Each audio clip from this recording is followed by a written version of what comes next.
where business is constantly evolving, embracing the one constant in business, change. Introducing the Hindu BusinessLine's new look, a redesign that draws parallel to the new age of business. Say hello to a premium news reading experience with an enhanced visual design upgrade and reader-friendly features. A design that will make analytical and explanatory journalism an indispensable must-read. Our brand new masthead reflects the spirit of our young and vibrant nation. Lesser, sharper edges reflect a soft and relaxed tone, a reminiscence of the past and a mark of change. The new logo is a contemporary design that gives the best of both worlds. The concentric circles show how BL has the last word on business reportage. The grey background, red pointers and a large image at the center highlight the best stories of the day. Giving the attention they deserve, headers are now in a distinct red color. Big impactful pictures and more visual elements. Clearer content hierarchy and demarcation. Shift to a more digital-friendly brand identity from BusinessLine to BL. A reader-friendly design that separates the content from the daily business report. Cross-platform navigators to aid content discovery. Portfolio is now a visual treat, with more of a magazine-like look. The reader will be taken into a depth of infinite information aided with powerful visuals. Now standardized to the color family of blue, the BL graphics are dynamic and direct. Layout is now made vibrant, bolder and smart with more emphasis on the magic of white spaces. A page aligned to such perfection, giving the readers the most enjoyable and organized reading experience. Text and visuals blend like magic to carry out storytelling in the same intuitive way in which we communicate via text messaging. When entrepreneurs make bold decisions, our font matches them. When markets become vibrant, our ink shows it in our changing colors. Business is evolving, and so are we. So get ready to sit back, sip your coffee, and open our redesigned BusinessLine. Business looks good.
रोज है सजता विकास का त्योहार, गौरव से है बढ़ता अब हर व्यापार।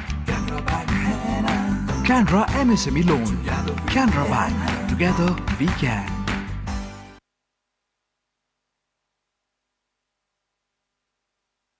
ಆಶೀರ್ವಾದ್ 6500ಕ್ಕಿಂತಲೂ ಹೆಚ್ಚಿನ ಕ್ಷೇತ್ರಗಳಿಂದ ಗೋಧಿಯನ್ನು ಆರಿಸಿ 3 ಬಾರಿ ಸ್ವಚ್ಛಗೊಳಿಸಿ ಕೈಯಿಂದ ಮುಟ್ಟದೆ ಹೈಜಿನಿಕ್ ಪ್ಯಾಕಿಂಗ್ ಮಾಡಿ ಗೋಧಿಯಲ್ಲಿ ಉಳ್ಳ ಪೋಷಣೆಯನ್ನು ಲಾಕ್ ಮಾಡುತ್ತೆ. ಇದರಿಂದಾಗಿ ಚಪಾತಿ ನ್ಯೂಟ್ರಿಷನ್ ಭರಿತವಾಗಿರುತ್ತೆ. ಆಶೀರ್ವಾದ್ ಅಡ್ವಾಂಟೇಜ್ ಪ್ರತಿದಿನ From ITC.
Ladies and gentlemen, requesting all of you to please take your seats. We are about to begin the program.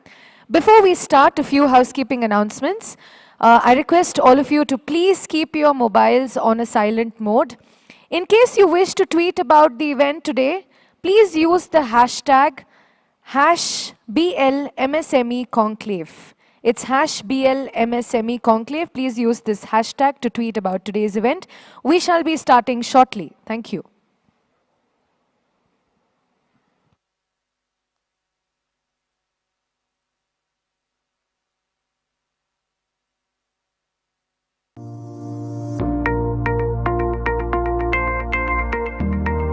In today's Bengal, doing business is simpler, faster, and easier. Between the government and the investor, the government has established an easy-to-use and trouble-free business platform. Most of the services are online, from major industrial sectors to micro, small, and medium-scale enterprises. West Bengal has been reducing the compliance burden for the industry by simplifying the process of obtaining certificate or license, eliminating inspection, examination, and audits, online filings, record keepings, and eliminating touchpoints between G2B and G2C. More than 500 burden compliances have so far been reduced. The state has integrated various critical services with DigiLocker through Banglar iCloud portal. This has led to digital empowerment of entrepreneur and citizen through access to legally authentic digital documents. Over the last few years, the government of West Bengal has taken many initiatives to improve the ease of doing business. One of the major initiatives has been digitization and Status online. Download approval certificate. The reforms have been made in the following areas: real-time trade license and renewal, online construction permit through single window system, central inspection system, online property registration and auto mutation, change of land use, land allotment in industrial parks, fire safety certificate and fire license. Over the last decade, there has been a paradigm shift in the way business is conducted in West Bengal. The land bank availability in the industrial parks have been put up on portals of the governments of the Industrial Development Corporation using the GIS-based technology, and it is very easy for prospective industry or existing industry to apply for new land using such transparent and friendly mechanisms. The policies have moved from a regulation-based one to a trust and faith-based one. Industry today is treated as a part. 51 industries have been exempted from pollution clearance. Low and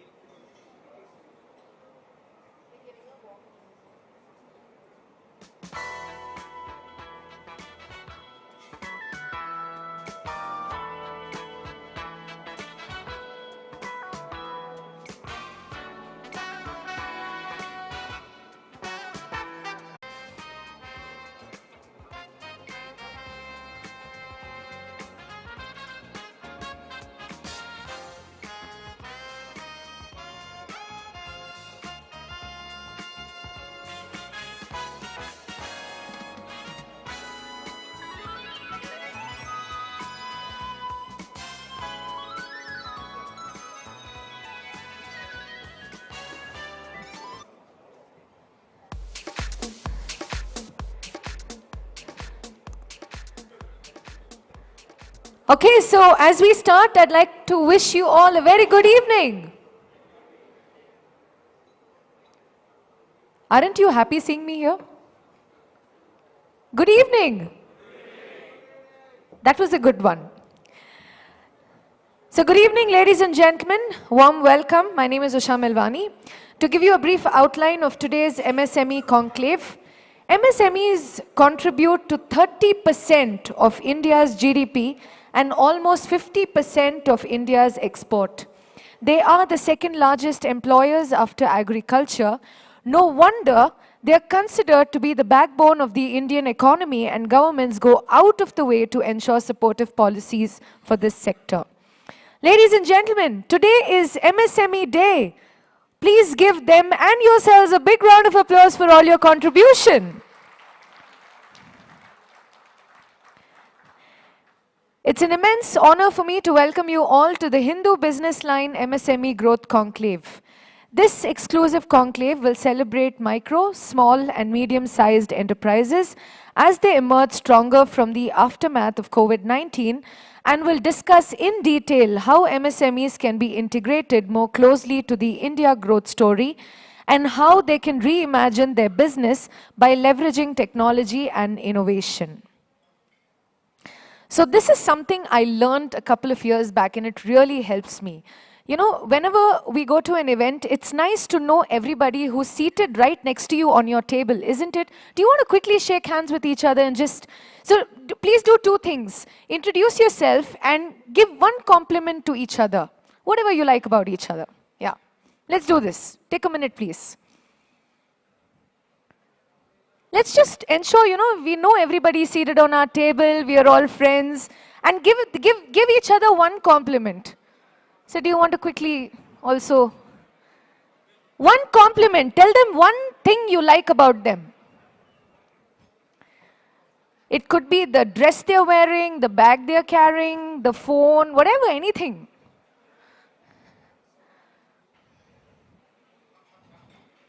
Oh, there's one gentleman very seriously is walking up and talking to everybody also. Very nice.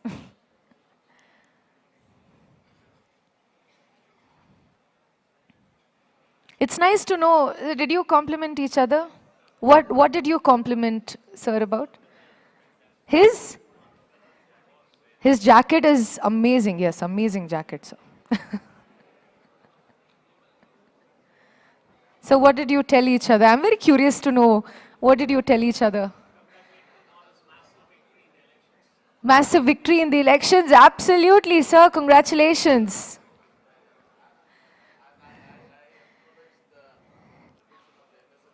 Contribution of the MSMEs. Absolutely. So what about you?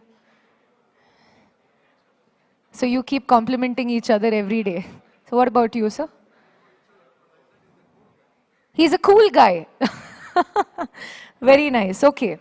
So now that we all know each other and we are all friends, let's begin. I would like to invite Mr. Raghav Srinivasan, editor, the Hindu BusinessLine, to welcome the gathering and introduce our guest of honor, Shri M.B. Patil, Minister of Large and Medium Industries and Infrastructure Development, Government of Karnataka. Mr. Raghav Srinivasan for you. Let's welcome him with a nice warm round of applause.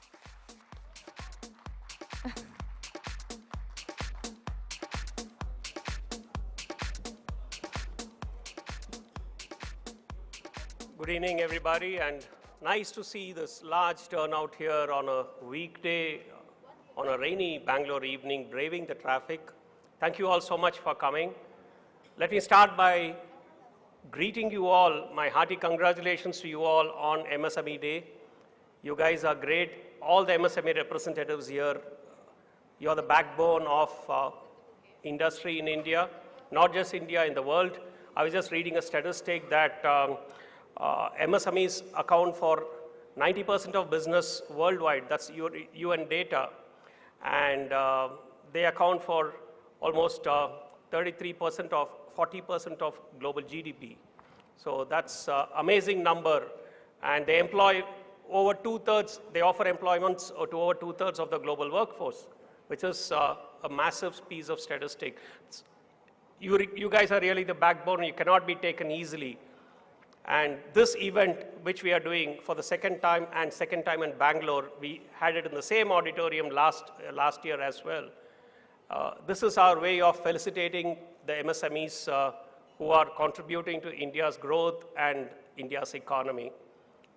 I'm glad to share that we have with us a very important person as our guest of honor today, Shri M.B. Patil, Minister for Large and Medium Industries and Infrastructure Development, Government of Karnataka. Thank you, Mr. Patil, for taking the time and coming and spending your valuable, sharing your valuable thoughts with us. Mr. Patil needs no introduction. He's a civil engineer by qualification and has the distinction of having served as both a member of the Lok Sabha and being elected to the Karnataka Assembly now for the 5th time. My hearty congratulations to you on the massive election victory once again, sir. He has earlier been the Home Minister of the state, and his work as the Irrigation Minister in the previous cabinet of Chief Minister Siddaramaiah ji was much commended. The Honorable Minister is also the President of BLDE Association, which is working in the area of education and upliftment of the marginalized. A foundation established by him works in areas of helping needy students, establishing smart classrooms, and organizing plantation drives across northern Karnataka. Very laudable. All these efforts are very laudable. Known for his quick response to address issues, industry in the state will look forward to the Honorable Minister to help continue its growth momentum. We're all keen to hear his vision for the industry sector in the state, and we could have had a better person as the guest of honor for the MSME Day event here in Bangalore today. May I now request you, sir, to please come up on stage and share your thoughts with this august gathering.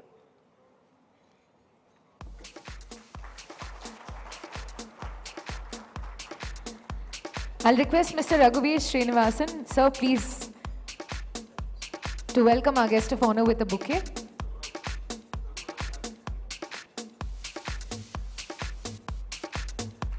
Welcome, sir.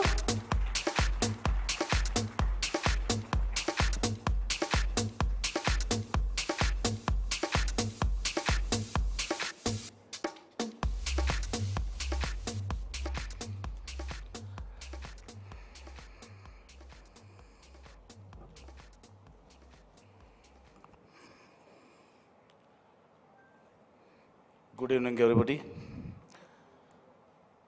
First and foremost, all our best wishes on the occasion of MSME Day today. ಎಲ್ಲರಿಗೂ ನಾನು ಶುಭಾಶಯಗಳನ್ನು ಕೋರಿ ಈ ಸಭೆಗೆ ನಮ್ಮ ರಾಜ್ಯದ ಜನಪ್ರಿಯ ಮುಖ್ಯಮಂತ್ರಿಗಳು ಶ್ರೀ ಸಿದ್ದರಾಮಯ್ಯ ಅವರು ಕೂಡ ಆಗಮಿಸಬೇಕಾಗಿತ್ತು. ಅನಿವಾರ್ಯ ಕಾರಣದಿಂದ ಇಲ್ಲಿವರೆಗೆ ಹಾಸನದಿಂದ ಅವರು ಬರಲಿಕ್ಕೆ ಆಗಿಲ್ಲ. ಅದರ ನಿರೀಕ್ಷೆ ಇದೆ. Our chief minister Sri Siddaramaiah ji had to participate on this occasion, but due to change in the weather, it been not been Hassan, but we still expect the Honorable Chief Minister to be here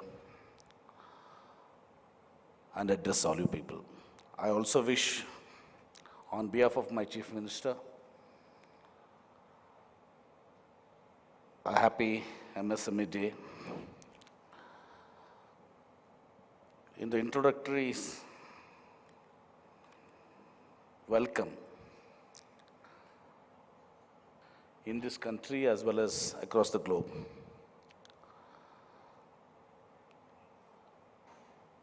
the contribution of the MSMEs in our country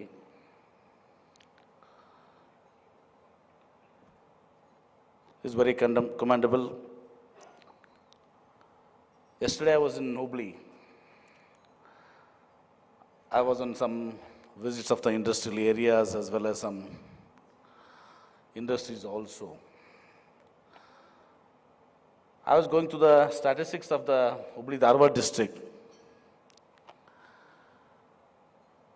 Around 3,600 crores of investment has come from the MSMEs. And the employment generation from the MSMEs, in comparison, I was looking towards the contribution of the large industries too. It was more or less the same. maybe an investment of around 3,850 crores, providing a difference. I, as a minister, on behalf of my Chief Minister, we all acknowledge your services and your contributions to our nation and our state.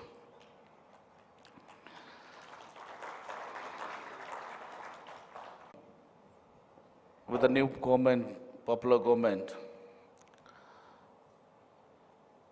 you have a lot of expectations from the government, as you had been struggling for the last few years in the COVID pandemic. Karnataka, being a progressive state, the ecosystem is built. At the same time, we need to strengthen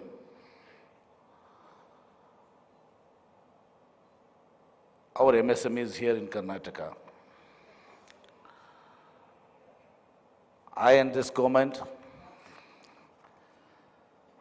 when I was having a review of my department, somewhere we felt that the large industries, for the various purposes like design and other things, they have the resources, they have the connect at their command.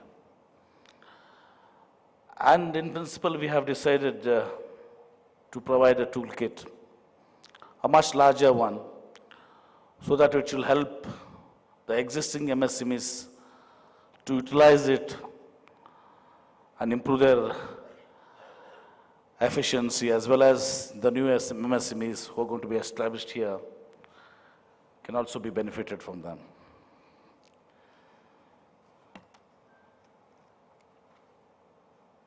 The infrastructure, when I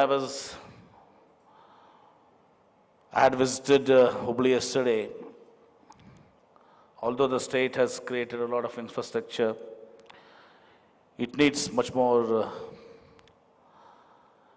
improvement with much more better facilities. There was a request in Hubli Dharwad yesterday that a vacant site there to be given to them so they can develop their, not only their office, a skill development center and other things to cater that industrial area. I did happily agree and instructed my CEO that we need to provide the same to them. Access to finance is another great concern for the MSMEs. You need a collateral-free loans. The KSFC, which was and is doing the major funding in Karnataka, after the initial period, you do all face a lot of problems there to switch over to the nationalized banks. We are aware, and that also has been discussed in our meeting. And we like to find out a solution that how best we can ease your financing banking problems. Skill development is another area which plays a crucial role now, not only for the MSMEs, even the large industries. The skill development centers, particularly our linkage with the ITIs and the diplomas and engineering institutions, to cater to the specified skill required to each of you is very important. And accordingly, with the Skill Development Ministry, Dr. Sharan Prakash Patil, who is also a a very upright, dynamic minister will try to do our best to cater to our skill development needs. Technology adoption and innovations, export promotion, collaboration and networking,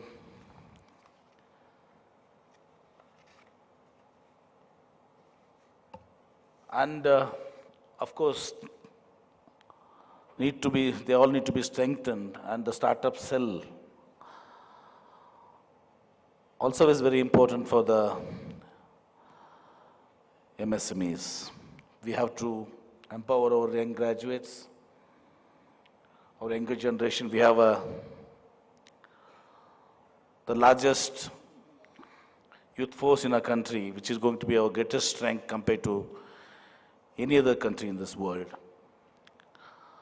So accordingly, we like to strengthen our startup cell. We have around 10 clusters now in our state under the Micro Small Enterprise Cluster Development Program.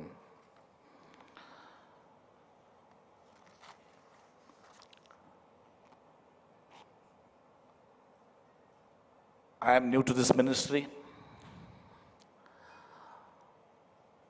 I was 5 years Water Resource Minister from 2013 to 2018. Then for a brief period served as the Home Minister. I am also in the learning process. I had 2 rounds of understanding the industrialists, their issues, their contributions, and I believe strongly. I had 2 rounds of meeting, and I had held a meeting of the industries and industry bodies and consul generals also.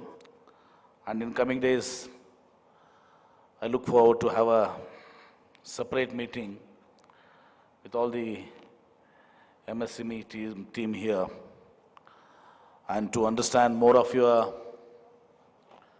needs. And I believe together we need to grow, take our state and our country to the new heights. And I, on this occasion, sincerely, honestly, assure you one thing.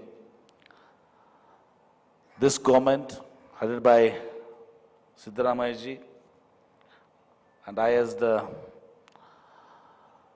Major Industries Minister, along with our Small Scale Industries Minister, Darshanapur, we all work, including the Skill Development Minister, we will all work as a team and try to address all your issues and resolve all your problems in this sector, because you have been the backbone of our economy. In our district, I could know what is the difference, as I said, in Hubli Dharwad. Even in the entire world, the contribution of the MSMEs is the major economic driving force. With these words, I like to have an interaction with all you people, understand from you, and trying to find solutions and make things better for all you people. Thank you. Thank you, one and all.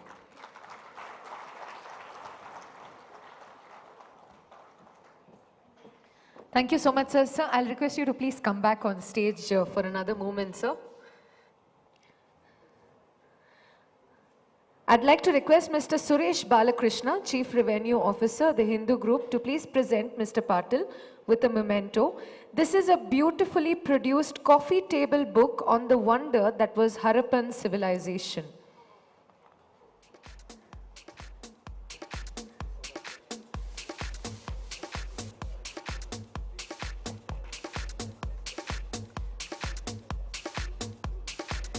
We'd like to thank our guest of honor for his valuable time and insights, sir. Thank you so much. Let's give him a big round of applause and thank him for being here with us today.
Thank you so much, sir, once again.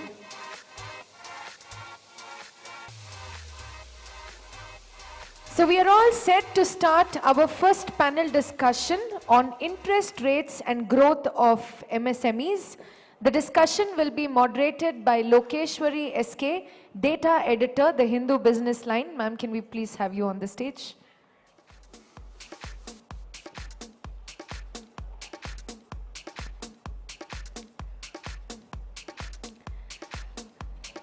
Joining us in this discussion, we have Ms. Aishwarya Ravi, CFO of Kinara Capital.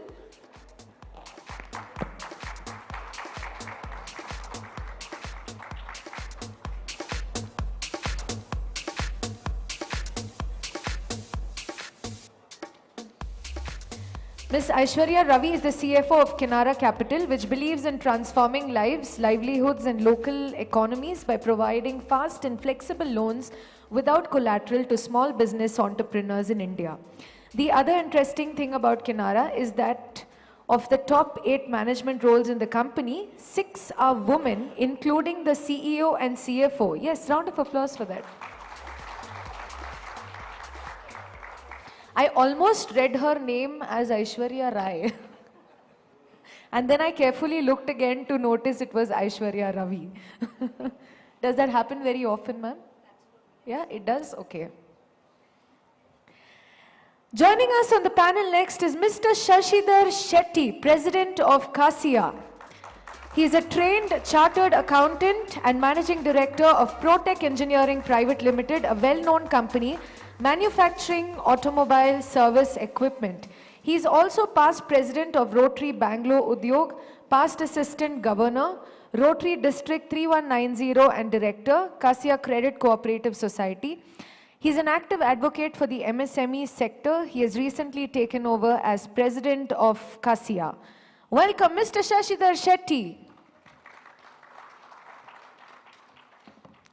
Mr. J.R. Bangera, National MSME Board Member and former President of FKCCI, former President of Federation of Karnataka Chambers of Commerce and Industry, who for nearly 3 decades steered the fortunes of premier starch products. He is currently a member of the National MSME Board, Ministry of MSME, Government of India. Welcome, sir.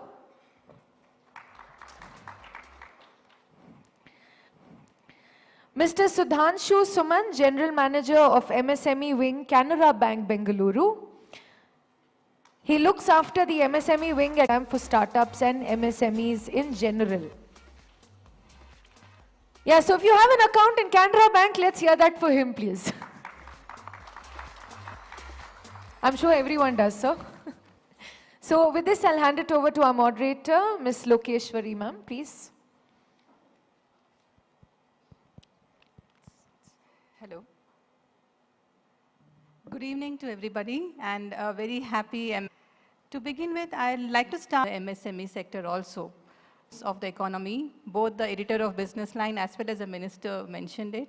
And it's very true, MSMEs are not only the backbone of the Indian economy, but of the global economy as well. But there are also a lot of legacy issues that we cannot ignore. So we have to recognize them as we start building the new. The pandemic actually dealt a very hard blow to the MSME sector on the whole. The RBI did give a lot of dispensations. The interest rates were cut very down, and a lot of schemes were introduced and so on, which helped the sector. But again, the inflation started rearing its head.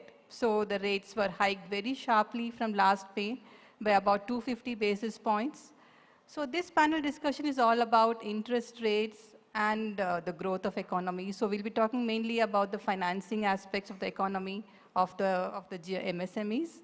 And to do that, we have a very eminent panel with us. We have members of the MSME itself, two of them, and a banker and one from the fintech side. So looking forward to a very lively discussion with all of you. I'd like to start with Mr. Shashidhar Shetty. So I'd like to hear from you first. So how was it during the COVID pandemic? How badly were the MSMEs affected? And now that we are seeing the economy revive, so do you see the MSMEs also reviving? Because we hear, it's on, sir. Yeah, so we hear about the consumption reviving and so on. So do you see some kind of revival in the MSMEs prospects, the demand and the order book and so on? And also one more supplementary thing about the ECLGS scheme that the RBI had introduced. So did you see MSMEs benefit from it? How good was it? Yeah. MSMEs little extent benefited, but one thing, if you see the scheme, it is the MSMEs who have got liability of 50 crores and who are past due is not more than 60 days. Again, no, it is not for the MSMEs who are already in bad position, like who are doing well, like their outstanding debt is more than 60 days means they were not benefited. They were in the verge of closure, no? They could not revive with that scheme. Only the people have better financial position got the loan. That is, if you see the figures now, the sanctioned is only 2.73 lakh crores. Out of that, dispersed is 2.14 lakh crore. In that, guarantee is extended to 1.14 lakh crores. In that itself, if you see within short time, data availability 17% NPS again. So how much? It is not helped to the MSMEs who are in financial difficulty.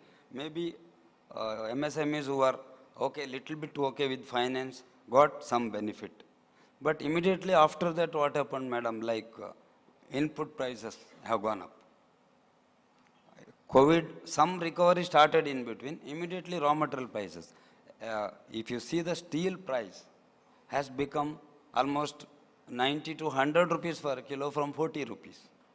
MSMEs, how they work, we work on an agreement and we are depending on the large industries. Large industries will not consider the price rise. But for us to survive, we have to continue for some time. And some industries have continued with that price rise, but they could not survive for longer. It is well said everywhere, MSMEs are second to in agriculture in employment and second to GDP contribution. Everything is second, but that preference, that priority sector preference was not properly given. We are suffering because of interest rate. Like if you see average MSME is operating at 3 to 5% margin. When the input prices has gone up by 70%, how can they survive? And the interest rate gone up by almost If you see 3.5, repo rate was 3.5 in around 2020, today it is 5.4. And bank also increased rate by more than 2% in this time. So this increase definitely killed the enterprise. Like MSME is not in a good position now. Majority of them are in bad shape. Like if you see after the COVID, container price, like freight, increased in multifold because of the fuel increase. Export, MSMEs are operating with the delivery schedule, could not meet the export delivery schedule. So that is why that also affected. So MSMEs are not in a good position. So we are expecting a lot from the government and state government also for survival. We are very happy to have our large industry ministry here and CM. They are very supportive. We are already approaching them for different helps from them, like power hike, everything is affecting MSMEs one by one. After COVID, recovery started, input price, then interest rate, now power price hike, all those things are affecting MSMEs. I think lot of things needs to be done for the survival of MSMEs because we are the largest employment provider. Thank you. Thank you, sir. I'd like to bring Mr. Bangera also into this because you also represent the industry. So, yeah, it's on, sir. Yeah, so can you also give your input on how things are as of now? Because like you said, the interest rates have been going up very sharply. So how are the MSMEs position, especially liquidity also being very tight because RBI has been sucking out. It's gone back from surplus to almost zero liquidity now. So please give your thoughts on that. Yeah, thank you for your, the insight into the MSME. And I should compliment the Hindu BusinessLine for this conclave, particularly looking into the future. I think that's not the past and the current. And Shashidhar Shetty has really elucidated and he has already explained what is the situation of the MSMEs now. But I would like to say that you see this COVID 19-20, 2021, 21-22, 22-23. These are the 4 years. In that 2 years was the minus year. Gone with the winds. Like tsunami, the MSMEs have been washed off. But then the government came out with the GCL loan. The GCL loan has made us to survive. That is the oxygen they gave us. In COVID, every patient was given the oxygen. Same way, MSME is also given the oxygen with the GCL loan. The GCL loan, you know that GCL loan, you are given a 3 years time to repay. Now, liquidity question comes. The repayment, if you default, he says 17% is the NPA is there. I think it's more than that. As I know that, if you talk about the MSME, 1 crore investment to 5 crore is the micro, 10 crore to 50 crores is small, and the 50 crore to 250 crore is the medium. When you go back in the 1949 to 53, the movement started, small industry movement. But then 63, the different thing is the industrial estate concept came in. The Ford Foundation, which gave us the particularly foundation for the small industry, 20, you made it as MSME and you included the services also, trade for GSL loan. But what actually happens is that the concept of the manufacturing has been fallen. Now, if you say the contribute to the GDP is almost about 32 or 33%, only 6.5% from the manufacturing. 6.5% comes from the manufacturing. About 27% comes from the services. If you call 32%, 33% GDP contribution, now the focus should be on the manufacturing. Now you're talking about the interest rate. I think my good friend from the general manager from the Canara Bank is next to me, sitting here. If you say that the interest rate from the COVID, now today, I think he has mentioned about almost 4 to 5% of the increase. And then it is recently, it is just managing. If it is above 1 crore investment loan, it is, higher rate. From 9.5%, it came to 10.5%. I myself have been analyzing that. It is almost about 11.5%. I don't know. If you cross 1 crore, 1.5 crores you grow, then you got to pay the more. 2% lower than that they are offering us. So what I would like to say that interest is not the only criteria, but there is other aspect of it is the raw materials. particularly raw material prices have gone up, the overheads have gone up, then the processing cost has gone up. And recently they added to that extent is our electricity power charges, tariff. That is also added to that cost of it. I think the survival of the MSMEs, this conclave should also direct the financing institutions, particularly bankers, to be in the mission mode for the, particularly on the top was doing better, but all those minus of last 3 years is washed off. This year, even if you do better, you have to absorb that losses of the last year and then the exports. Exports, Japanese are coming here, but Japanese are going to China, Philippines, Taiwan, Korea, then comes to the Thailand.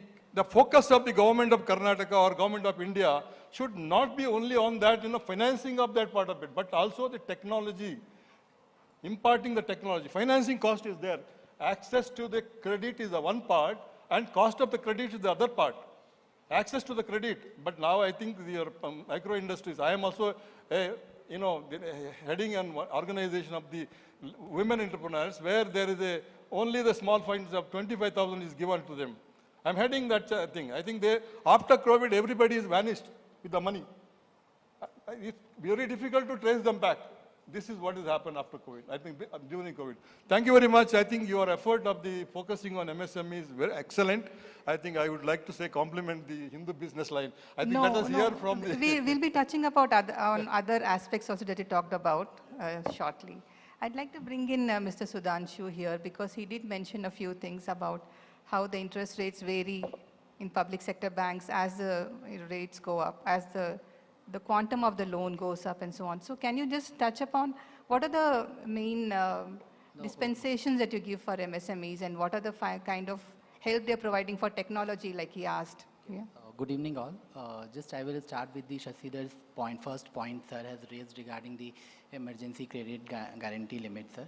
So it was very specifically mentioned that it is related to the COVID affected. So the point you have raised is 60 days norms, why it should be there. Actually the cutoff was the 1st March 2020. So in India at that point of time the COVID has not seeped into that. That was the reason they had made our regulator has made very specifically that we will provide this facility only to the COVID affected and bank, not a public sector, private sector and whosoever is providing this, they have to ensure that the MSME and even not, it was not restricted to the MSME, others also if it is there. So it should be, you have to establish it is a COVID affected related financial difficulty is there, then it has to be given because it was 100% coverage is there of the guarantee. So yes sir, in that point of view sir, all bank has did well and supported through this emergency credit guarantee limit. So it is one point that just I wanted to bring to your notice. Second, like sir has told that, yes sir, while taking the interest rate, so it is depends upon various factors are there, and it is depend to whom you are lending, what is their rating is there, how their financial is there. Accordingly, like you have specifically mentioned about the spread that it is there and why it is adding in the public sector bank more and the private sector bank less. It might be only case to case basis, but as far as the MSME is concerned, all the concessions and all the regulator guideline is being complied in toto I think in all the public sector banks. So all the public sector banks are very, very supportive to come forward to support the MSME. Sir has also mentioned one thing that the service sector is coming forth, but it is not only about the MSME. If we will go through the, see the GDP contribution also, the service is contributing in a larger manner. So it's like in a growing economy and everyone is having their own pie. So service is taking the own pie, but definitely it will come to, manufacturing will come to the fore. There are so many things are coming, like defense corridors are coming, and it is going to become, I think 16,000 MSMEs being contributed to the defense corridor. Likewise, the things are coming forward. our Honorable Minister Sir has also mentioned that the startup mission, that is also going to contribute in a very, very big way to the MSME. As on date, we are the third only, US, and after China, India is the third one. 108 unicorn is there, but within the 2025, I think 1.5 lakh startup is going to contribute. So manufacturing and service plus trading all together can be contribute to this, and it is a growing economy, so everyone has to take his own pie. Third point, sir, regarding the capacity you have mentioned. Yes, the interest rate is having the inverse relation with the capacity expansion. Rising interest rates is an inverse relationship with the capacity expansion, but with the so many incentives are coming, so I think it will be definitely get overcome, and capacity expansion will definitely going to increase. Second point, you have compared with the China and this. Yes, logistic is one of the issue where the export is, if we want to more export, then our logistics should be also be addressed first. So it is being, I think, in a pipeline, and there are so many initiatives has already been started. I think it will be in a better shape, and it should be in a better shape going forward. Thank you. Okay, yeah, I'll turn to Aishwarya now. So, Kinara Capital, obviously. So, Kinara Capital operates in a very interesting niche where you cater to the micro borrowers and women and so on. So, the minister also mentioned the problem in accessing finance, right, for the smaller companies. So, what are the main challenges that small borrowers, especially women borrowers, face while accessing finance? And do you also provide consultancy and help them while they're taking loans and so on? Sure. First of all, thank you very much for having on this panel, and a very happy MSME day to all of you. First of all, a big round of applause to all of the MSMEs, because they've all come through quite a lot in terms of different COVID waves, COVID wave 1, 2, when most of the industry players were worried that what will happen to these businesses, whether they will survive. They have survived. I know there has been a lot of issues, a lot of businesses had to close up, but majority of the businesses have found a way to survive, have been able to change their business models in very small ways so that they adapt to the real world, to the realistic world of today. So for that, kudos to them. In terms of access to MSMEs, there has always been a challenge in terms of including them through normal traditional financial channels. And I would say normal traditional financial channels, including Canara Bank and other banks, because access to all of these MSME businesses is limited because of land or property collateral.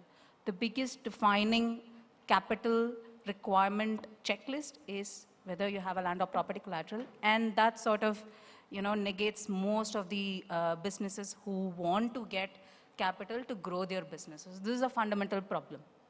Now, specifically, the second issue is access to all of these MSME borrowers. They are distributed across Tier 1, Tier 2, and Tier 3 cities, and for a bank to reach them is kind of difficult. So the last mile distribution and the capacity to underwrite all of the different variety of businesses of MSMEs is still a challenge, and hence they're excluded from any capital. Now, specifically coming to a question on women borrowers, again, women have a tough time even when they start their own businesses. It starts with a gender bias, where historically somehow there is always the bias that, okay, women, you get marginalized. And being a woman, I am saying that because that's how it's been historically there. But there's been a lot of change in the last few years in terms of different movements trying to empower women in different ways, but we have a long way to go. So first issue in women entrepreneurs trying to get money to grow their business is gender bias. The second big stumbling block is, again, the availability of land or property collateral. In terms of the Indian family, usually it is the male who is owning some land or property collateral, and at the max, probably some joint ownership. And according to recent data, less than 22% of women own their own land or property collateral. That's a very small number. And then when you quadruple it with the fact that women start their business on their own, trying to get capital, again, based on this status is very, very difficult. The third big, I would say the fundamental challenge for women borrowers is the skill and the technology requirements. So in terms of, trying to get a business acumen coaching, the kind of skills they would need to understand technology, etc., concentrated effort here would definitely help. I was glad to hear that there are some women empowerment programs where some small loans are being given, but again, it is small and very distributed, and there is no major push to try and get women borrowers the capital they need to grow their business, because they are like any other business entrepreneur. They do have the capacity, they do have the wherewithal to do business on their own right. To us specifically, how do we help them?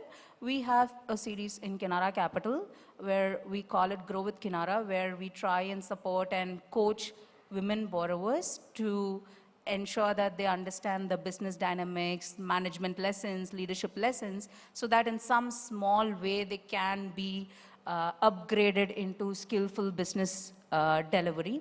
Secondly, we also have a specific program called Harvika's loan product, which is directly focused to women entrepreneurs, which is given at a discount to women entrepreneurs, so that more such women are motivated to join the ranks of business enterprise. But again, this is a very small portion of the larger industry-wide appetite, where women borrowers need a lot of support and help from different parts of the ecosystem. Okay, you talked about collateral, so I'd like to bring Mr. Sudhanshu in here, because we have this credit guarantee fund scheme. So in this budget, I think the FM had put in another 9,000 crore into it and increased the limit and so on for the CGT for MSEs. Various type of schemes are there. So most popular is for the MSEs. Most popular is CGTMSE, which SME, where now this amount has already been increased now. So 2 crore to 5 crore is. So do you think, but still there are some problems and it's not actually being, it's not going where it should go. So do you think these limits are enough, and what more should be done to make it more effective? No, as far as this concern is there regarding collateral, I think just now it's last 5 years it has been increased. 1 crore to 2 crore, and now 2 crore to 5 crore is there. So there is this is as of now it's sufficient to cover that most of the gamut where we are targeting. Okay, I'd like to then ask Mr. Bangera to tell his experience about the CGT scheme. That is credit guarantee scheme of CGTMSE of the Government of India. The MSME ministry has that announced now up to 5 crores. 5 crores without collateral guarantee. As I understand very well, national level is almost about 70 lakhs MSMEs registered. There are unregistered are many. And in Karnataka is almost about 6.5 lakhs or 7 lakhs registered, and again 30-40% unregistered are there. When you talk about that in the national level, I understand from the CGTMSE that the council, that is the CGTMSE, the government has formed one body, 60,000 only rendered under CGTMSE. In Karnataka, few thousands. I don't know, understand the numbers. But then what actually happens? So we started about 3 decades ago, and we gave all the things together, because at that time nothing was available. I remember that when we started, like me, there are so many people who started, even Shashidhar also might have started. I don't know what property he has given, the house property or the wife's house property or something. I don't understand that, because without the collateral, they won't give the loan. So we gave it.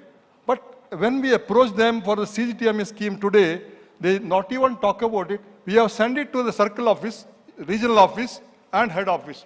Sorry, and this is what the answer. Now I say, now the company has survived and survived for the last, the COVID is the worst period. Before that, things are very much better, looking upward.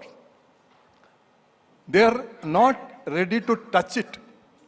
Many of these banks, including the nationalized banks, they do not want. Only the few private sector banks are ready to, take up this CGTMSE scheme. But then 75% only, they are giving 25% you bring in.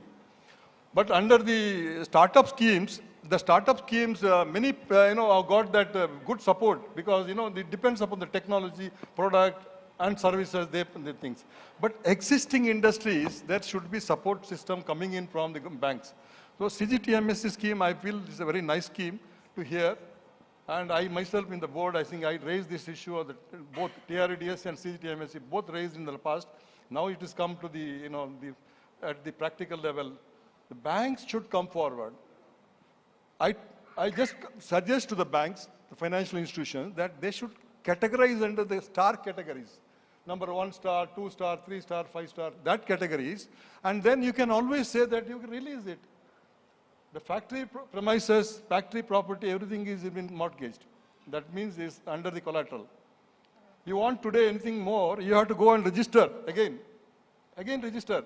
From, if you have taken 1 crore or 2 crores, again you want 1 crore more, you have to go to register again for that additional 1 crore you have taken from the banks. And the CGTMSE scheme is, Government of India has given beautiful scheme, but then the bankers should also understand that. Don't consider this, I am sorry, I do not want 1 minute, madam. Don't consider that. They are the contributors, you say. The GDP contributors, export, all the contributors, all over the places, technology-wise coming in. I don't think that, 30 years we have done. We have changed the products, we have changed the profile, we changed all the thing, market approach. International market we are touching. We are gone. After 2 years, 3 years, again going back. It is that we have that kind of a spirit and that kind of a, energy with us. We will go forward. And the bank should come forward, and then financial institution come forward and support particularly MSMEs to go forward. Hand-holding is very essential for us now. Thank you. I think awareness also, no, because maybe the awareness isn't there, and also like you said, the legacy loans. What do you do? Take them under credit guarantee. You want to say something, Aishwarya? Yeah, can I? I couldn't Please stop do. myself because credit guarantee is something very, very close to our heart as well. And it's a beautiful scheme by the government, of course, to include all of the loans which are collateral free, which means they are trying to promote loans which are given by financial institutions and banks. But there I have an ask. We are already part of that scheme, but the scheme is not so friendly enough that it covers all of the aspects of what it's supposed to do. So in terms of what is the request to the government is if the scheme contours can be looked at so that it actually benefits the MSMEs for which it was sort of, created for, in terms of the upper cap of interest rates, etc., which covers some MSMEs, which is great, but then it doesn't cover most of the less than 1 crore turnover sort of, MSMEs, which are really in need of the support of the scheme. So that's just one add-on which I would like to say. I'd like to do one quick round with all the panelists. So I'd like to ask you that if there's one policy change that you'd like to see the government put through, which can help the MSME sector. So what is that policy change that you'd like to see? So Aishwarya, you'd like to go first, then we can go. I actually said that. So CGTMSE policy contours would definitely help in motivating more financial players to give access to MSME borrowers, which is what is right now missing. So that's a great change which I would like the government to see. But having said that, I was doing some research and I got to know that Karnataka is one of the 5 states which have been termed as the best state in terms of ease of doing business. So great for Karnataka and the MSMEs here, but love to see more focus in terms of the CGTMSE schemes. Yeah. Mr. Shetty, your thoughts on that? Madam, it is like MSME. Any policy change, yeah. That's MSME is second to agriculture, no. Is there any priority lending to MSME? No. We are paying more than the large industries. So what I see, priority sector, right? Priority loan is there, but we need a interest at reasonable rate. Like priority lending in agriculture, you take 4% like that is there. But we should be at least financed at prime lending rate. That also they don't do. Add minimum 1.25%, then another 0.6 like that. At least it is more than 2% than the PLR. Banks, like he is telling, no, similar way, playing safe. 60 days past due, that means the MSMEs after the COVID, 90 days means they are not availed these schemes. Like that, I need what bankers should extend some, like government mainly, RBI, some priority lending rate. Like we should get at a discounted lending rate. Otherwise, MSME cannot survive because MSMEs are at the mercy of the government and the so many customers. So we are not dictating anything. We are like slaves of the large industries and the government. So we need a minimum. Government, RBI and Government of India should reduce the interest rates. At least they should lend at PLR, not above that.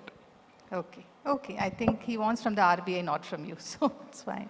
So yeah, Mr. Bangera, your thoughts. I endorse with the Shashidhar Shetty that 9,000 crores, we will be there. But then 9,000 crores has been there in the government and 75% is only covered. It is not 100%. I am sure, sir. 75%. CGTMSE, if I borrow 1 crore, I think 75 lakhs is covered and 25 lakhs is not covered. That is where the 100% coverage is required under CGTMSE scheme. But some now states are coming, so they are taking the coverage of remaining also. Few states are coming forward to support that. Karnataka, I don't find that it's come forward in the margin that. And one more thing which I would like to tell you, sir, the bankers are here, I think some more bankers are here. The capacity building and technology upgradation of the MSMEs, funds are required. Today we want to compete with China. There is a huge demand from the European countries and even in the US. They want to buy from India. We do not have the capacity. I think America is compromising to that extent because they are not able to get the, kind of the products which they want. China is the only country which can produce it. I have traveled wide in China and find out that it is only 3 hours to 4 hours to go to port. Any consignment.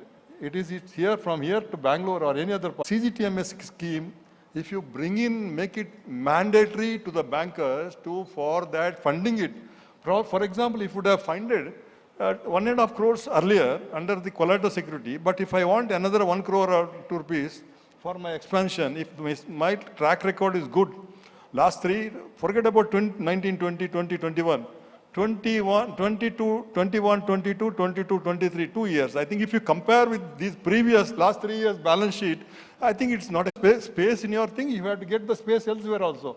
So then you have to go for that. Cost is one part, interest is the other part. Interest is the other part. I think CGTMSE scheme, if you are talking about it seriously, look into that. The bankers are here, the senior level. I think probably you can suggest to your management, top management, these schemes can be brought in. Thank you very much. Yeah, Mr. Danshu, I want your ask. Yes, I mean, what would you like changed? Answer to your question regarding this 1.5 crore that example you have quoted. So it can be very well covered in the CGTMSE. There is no bar to cover for the additional under the hybrid model it is being called. And I believe all the public sector bank or the private sector bank who are sitting here, we are covering it. It is not like that we are not covering that. That is the first question. Answer to your question that what are the changes you wanted to. So ease of doing business is yes, one of the first thing which come in mind. So compliances part should be relaxed for the micro enterprises as far as possible. So that can be, it is in place. Like if I will again quote the startup. So there are, I think, 9 environmental law, 3 labor law has already been relaxed that on the basis of the declaration it can be done. So likewise, if it can be extended to the others, so definitely some time will be saved. And it can given the growth of that economy. Apart from the capacity expansion you are talking about, so that also will help if the ease of doing business is there and we can do the capacity expansion in a very cordial manner and collaborative manner. The thing is that bankers are there to support the MSME and CGTMSE you have quoted, so it is being popularized as far as possible. Rich are very wide. It is not that rich are not very wide. It is one of the very best scheme that being adopted by public sector and private sector bank. Apart from this also there are so many schemes like startup. The government of India has already come with the CGISS scheme where the coverage is up to 10 crore. It is up to 10 crore coverage is already given for the startup, new startup. Likewise, micro also if the less than 10 lakh is there, CGFMU is there. So these are the few schemes are still there which is giving the support to the MSME as far as possible. thank you for your, the nice assurance that it can be considered. And in this day, today, 27th of the June, the MSME Day, I would like to tell you that at the grassroots level, at the branch level, let the people be aware of it. This is very important thing, because at the grassroots level, branch level, at the officers, the managers, maybe the senior manager, the chief manager, designated SME branches. I am talking about designated. There may be, every branch has got different designations for the MSME lending. But then that branch, basically, I have one, booklet here. I think I would like to share with you. There is about 45 pages of all those schemes of Government of India for MSMEs.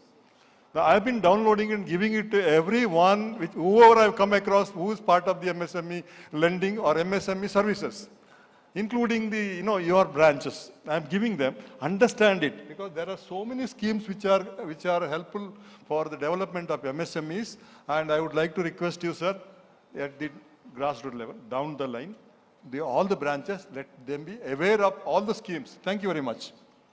I think we are running out of time, so I'd like to open the floor for audience questions, because that will make it more interactive and maybe we can take more questions from them. It will be more interesting. So anyone has any question from the audience? The panel will be glad to take it.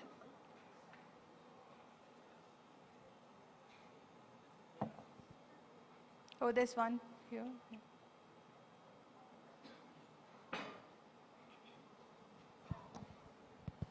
Hi, good evening, everybody. My name is Anand and I represent Arja Steel. I would like to know from technology perspective, is there a centralized portal or centralized dashboard where government and banks and lenders and people who want loan can have a single window to know whether how many people need, how much is the collateral, what are the schemes available, what are the eligibilities, so that the whole technology can be used for making this entire process seamless. Mr. Sudhanshu, would you like to say? Is there any such portal? Sir, as far as this government schemes are there, so there is a MSME site is there where all the government scheme is being displayed, and each and every bank is displaying their schemes on their respective sites. So on that you can see. So whenever there is any sponsored scheme of the government is there, so it is in toto being replicated by the banks. So there is no changes in that. So same is being implemented. I wish that we could also adopt something like Policy Bazaar, where we have aggregators, right? So those kind of things will make things very easy for people to avail loan as well as repay loan, and government can also have a clear-cut dashboard of the current NPAs and so on and so forth. Yes, sir. Mr. Shetty, would you have any ideas on that, about some central, where they can look for information? That is banks, like GEM portal for customer, supplier, linking, all those things are not there in the banking. Like, we can't, we have to go one-to-one approach. Bankers are approaching us, but like he asked, no, the portal is not there, wherein he can put his demand, and some banks come and service. There will be competition, and that advantage will be there. Such kind of portal to be thought of by the bankers or at least by the government. Then we will get it reasonable rate. In the MSME industry, the ministry should be doing it, or the RBI can do it, you think? This portal, no, it's there. Bankers also agree for that. And government has to initiate. Like GEM portal is a government portal, wherein public sector will put their requirement. Then you can put your code, and it's a for marketing portal is there. Similarly, like he says, Policy Bazaar, wherein you can go and search, you can get better policy. Similar kind of portal needs to be developed. It should be the government initiative. Bankers may not be interested in that. They always play safe. CGTMSE also same, they play safe. To reach the target, higher amount of coverage is given. Small borrowers are never encouraged to go on CGTMSE. Even now, so many bankers are reluctant. Even the government made it mandatory to implement the scheme. Otherwise, recent past, if you go and ask for CGTMSE, very, very difficult to avail the CGTMSE coverage for the loan. So in such circumstances, government should come with this kind of portal. I have a question here. This is Sanjay from Monas Technologies. See, we have been, this has been a legacy of interest rates which is not coming down. I agree with Mr. Sridhar where interest rate should balance. Past COVID, everybody's got it. Even startup is not able to go for financing. They're very scared. It's becoming a scary part. So there's not a lot of awareness. So it is like sustainability is like we earn and we make our income. We end up paying interest and only on interest and interest than the principal. And how do you look at and what kind of awareness do you give it to the startup community and the MSME sector who wants to grow and efficiently or use this financial credibility? Mr. Sudhanshu, you're the only banker here. I'm sorry, so you have to answer all these questions. No, startup schemes are there. Like Government of India schemes are there. You can get a loan at very, very cheaper rate, all those things. Government of Karnataka scheme also is there, sir. For startups, like Atal Incubation Center, startup centers are there, no? They are helping you, even to get a venture capitalist also. Startups should think of that facilities. But the repayment and the interest rate is very high and the taxation and a lot of other things. Because a lot of startup and community, they don't rely much because they look at the other initiative of funding and sustainability of growing. Sir, startups, you need to go through that channel, like startup supporting institutes are there. Atal incubation centers, no? They are doing all the help. We need to approach them. My question was about your loan. See, collateral loan and interest, because they have to, if you want to look at larger expansion. Interest, no, it is like for like our business is business. Similar way, bank is their business, no? They always play safe. Now, so we what need to are the approach procedures, what are the key measures can you bring down the interest? What you people can do as a bankers, or you can write it down to the RBI? Banker needs to answer, like, what is their plan to reduce the artificial intelligence and your basis on your proof of concept, your functional set and domain expert is being matched and mentorship is being assigned to you. This is free of cost actually. The government has given this free of cost, the mentorship.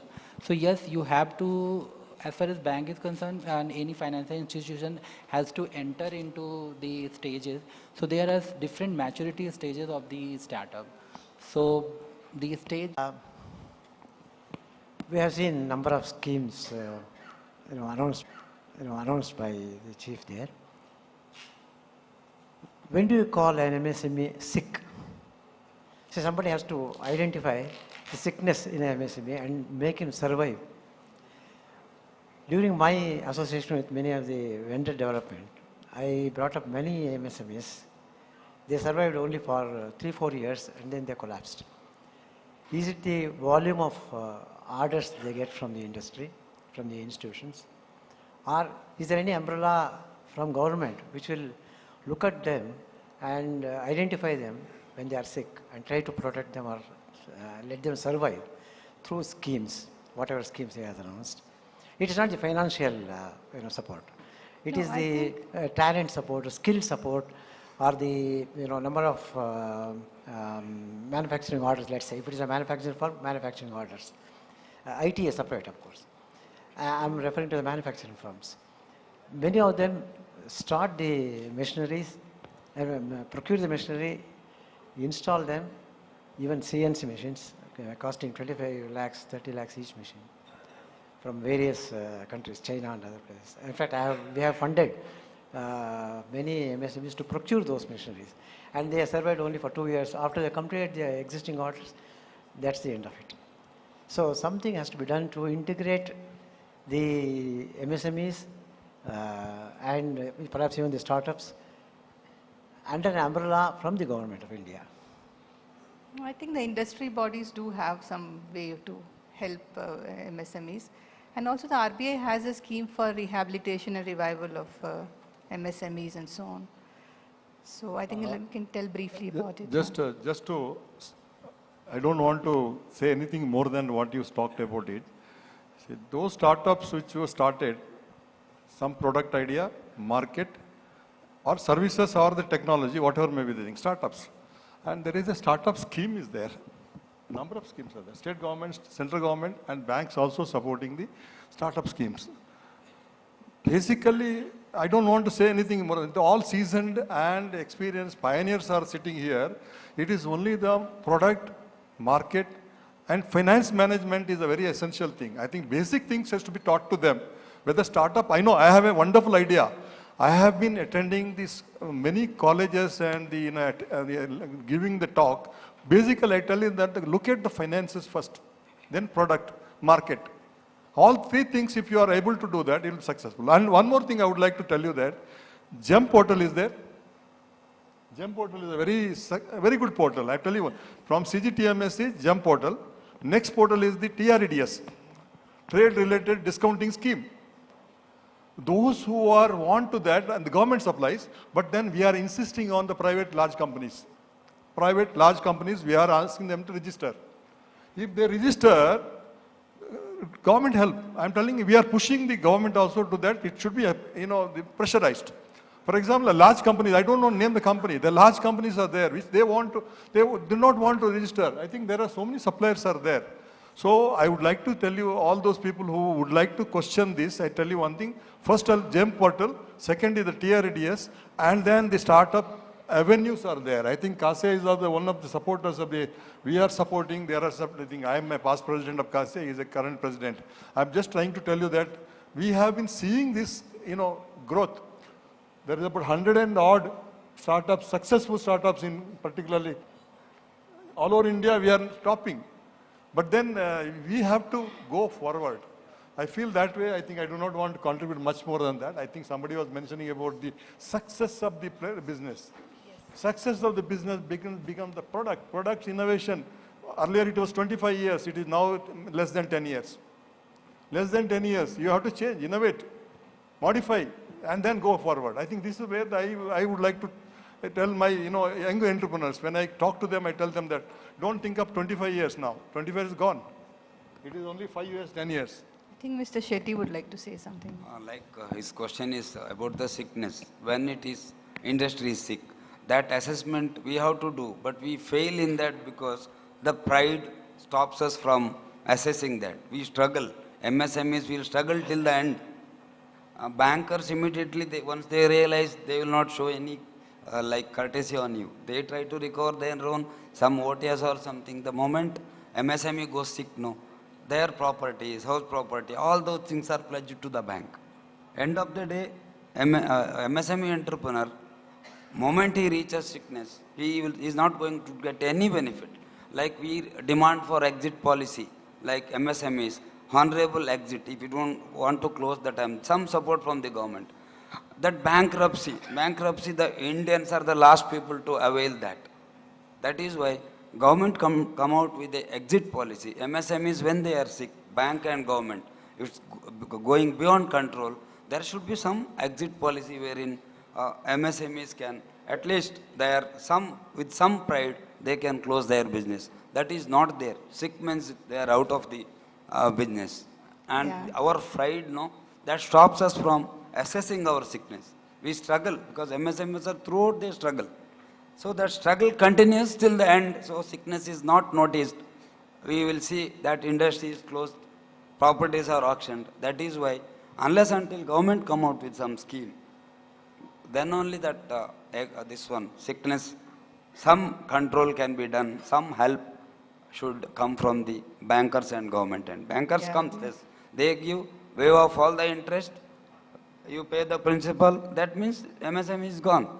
That stage, they are gone out of the business. So the government needs to do something. I think Aishwarya, would you like to say something quickly? We are run out of time, but about how to stop, identify this sickness little earlier.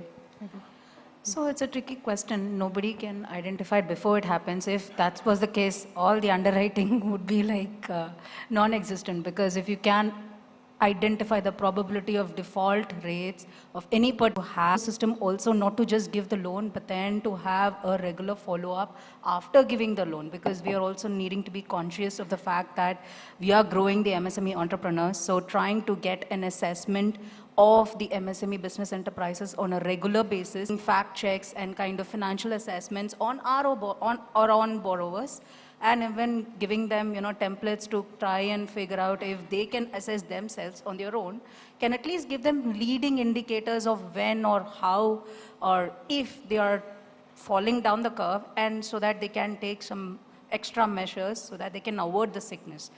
Sickness might fall, but then if at least you have leading indicators that you trigger points, or these are the leading indicators which you need to be aware of.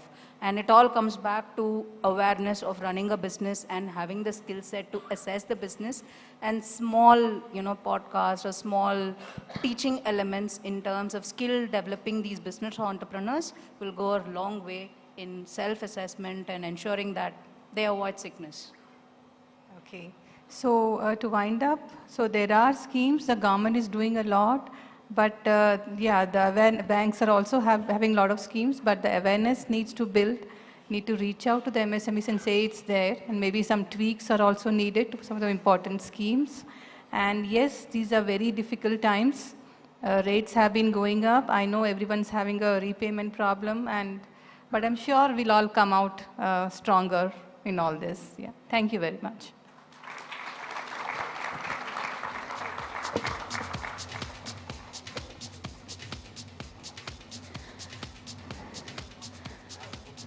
Thank you so much. I think we should hear it for all our panelists for that very insightful discussion on how MSMEs can be integrated into the India growth story. Thank you so much for your valuable insights. I'd like to request our moderator, Ms. Lokeshwari, to please give a memento to each of our speakers.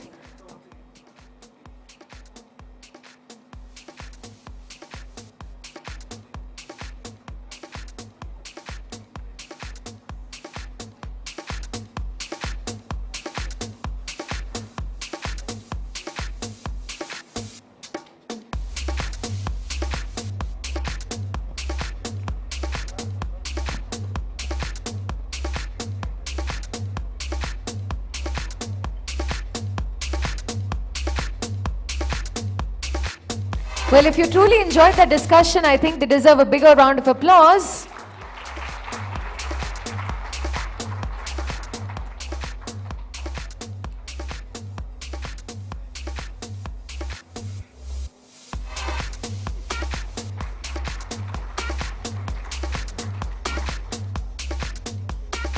Thank you so much. Shall we take a nice picture?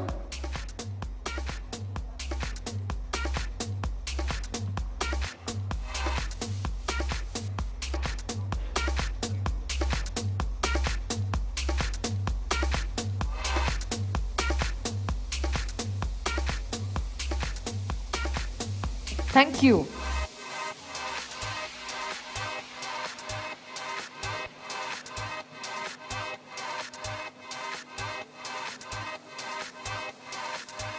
So we hope you found that very insightful and interesting. With this, we move on to the next part of the program, the second panel discussion on the topic leveraging cloud and AI for digital transformation in MSMEs. The discussion will be moderated by Mr. Venkatesha Babu, Chief of Bureau, the Hindu BusinessLine. So can we please have you on stage?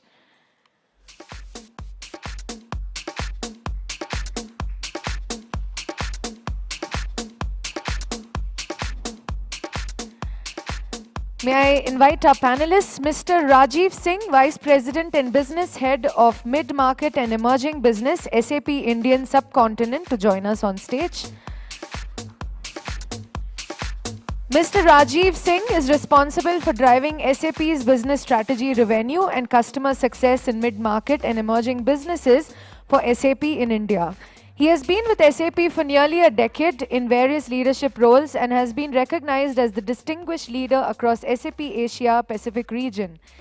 He is passionate about digital transformation in the Indian mid-market and emerging businesses that is a critical engine of growth of India's economy. Welcome, sir. May I now invite Mr. Siddesh Naik, Country Leader at AI and Automation Software Technology and Sales of IBM India and South Asia. In his role at IBM, Mr. Naik leads a team that helps clients deliver business outcomes using data, AI and automation. Mr. Naik has more than 22 years of experience in the information technology marketplace with an extensive background in sales, operations, and brand management. He has been with IBM for 20 plus years in various roles in sales and brand management. Welcome, sir. May I now invite Mr. Samik Roy, Executive Director of Corporate, Medium and Small Business, Microsoft India.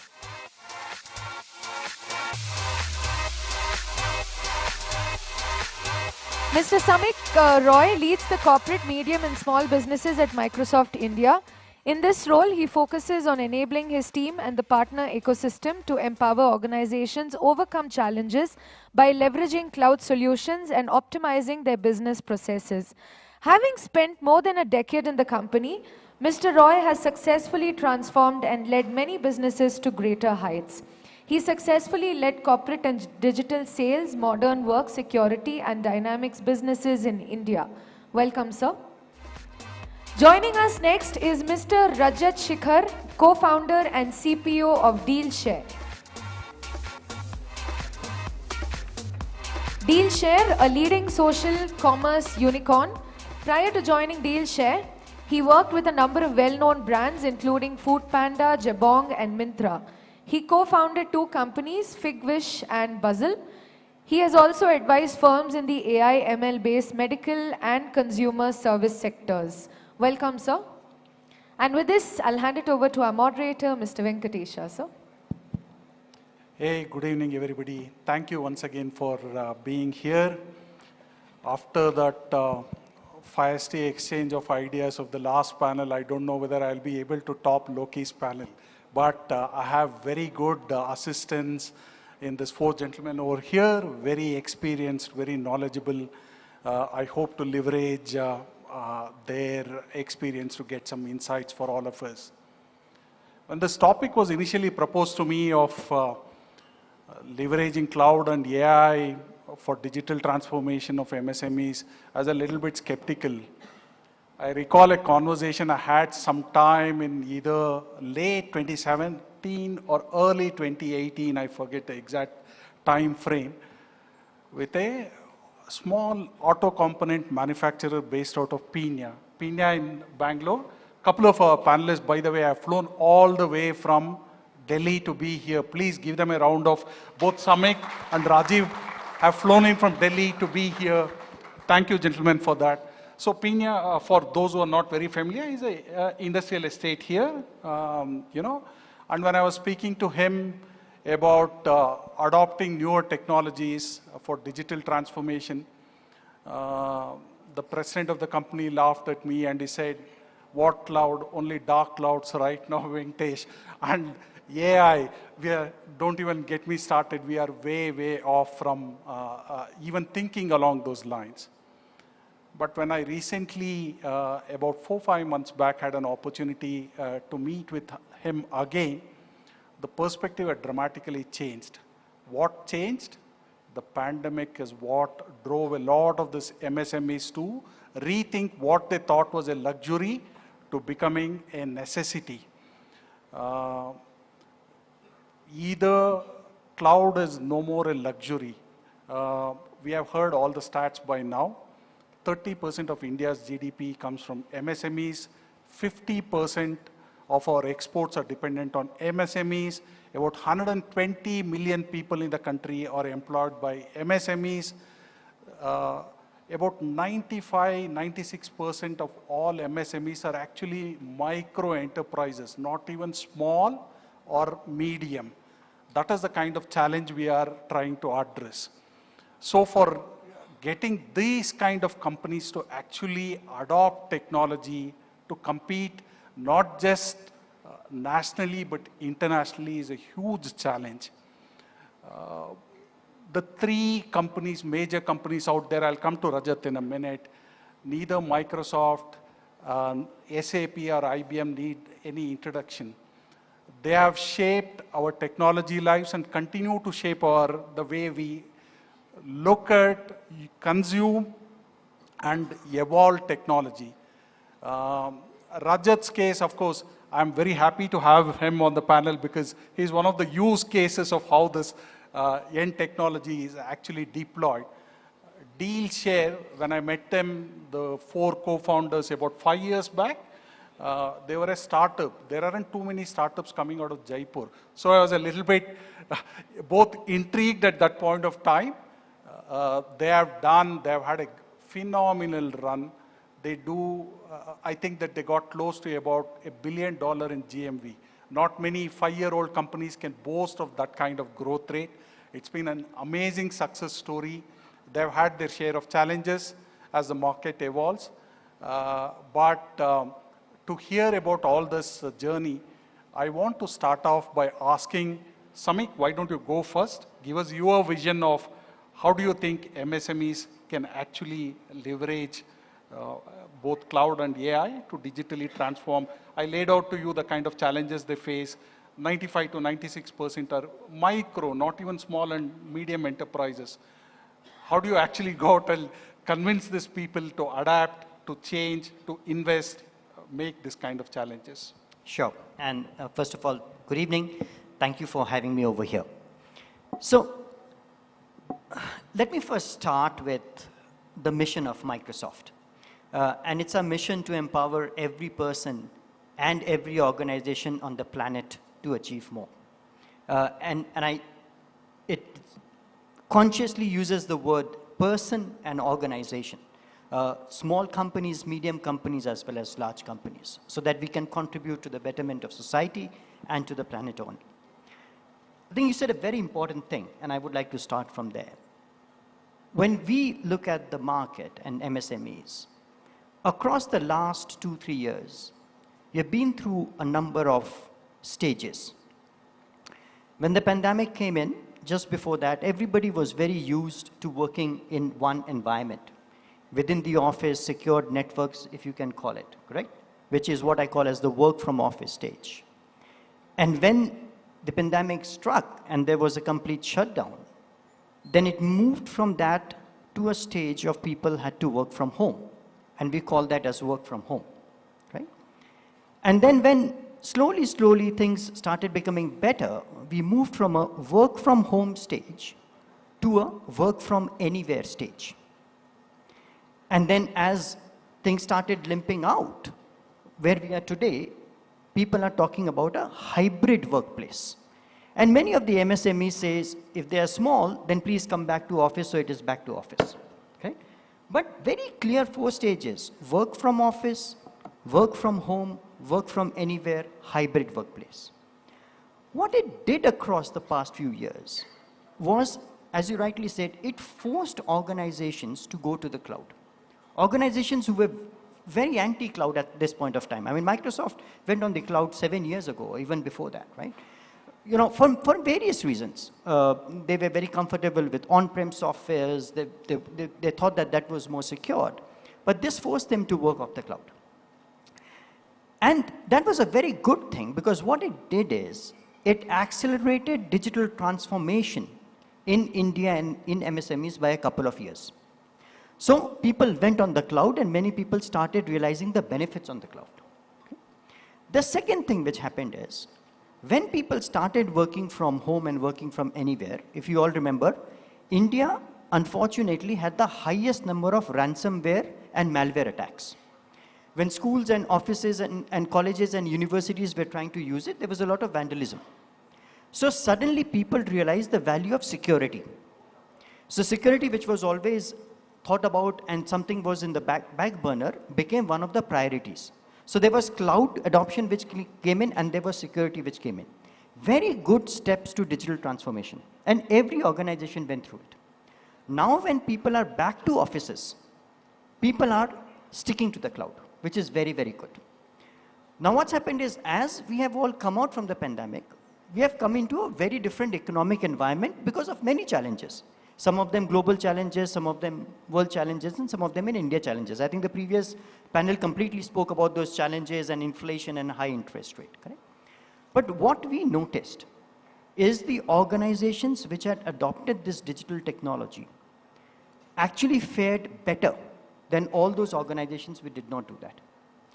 And today they are far more confident not only to survive today, but to take on any challenges of the future and to be far more resilient. So that's the journey which we have seen. I'll stop here. AI, I'm sure we will discuss a lot as the panel goes through. Sure. Very few companies in the world survive for a century or more, especially in the technology space. You know, it is extremely difficult for companies to adapt. One such company which has not only survived but also thrived has been IBM globally. It is the 800-pound gorilla, which for a long time was identified with the needs of large enterprises. But it has been very quick to adapt to changing market circumstances. Siddesh, why don't you outline the view of IBM and what it brings to the table as far as MSMEs are concerned? Thank you, Venkatesh.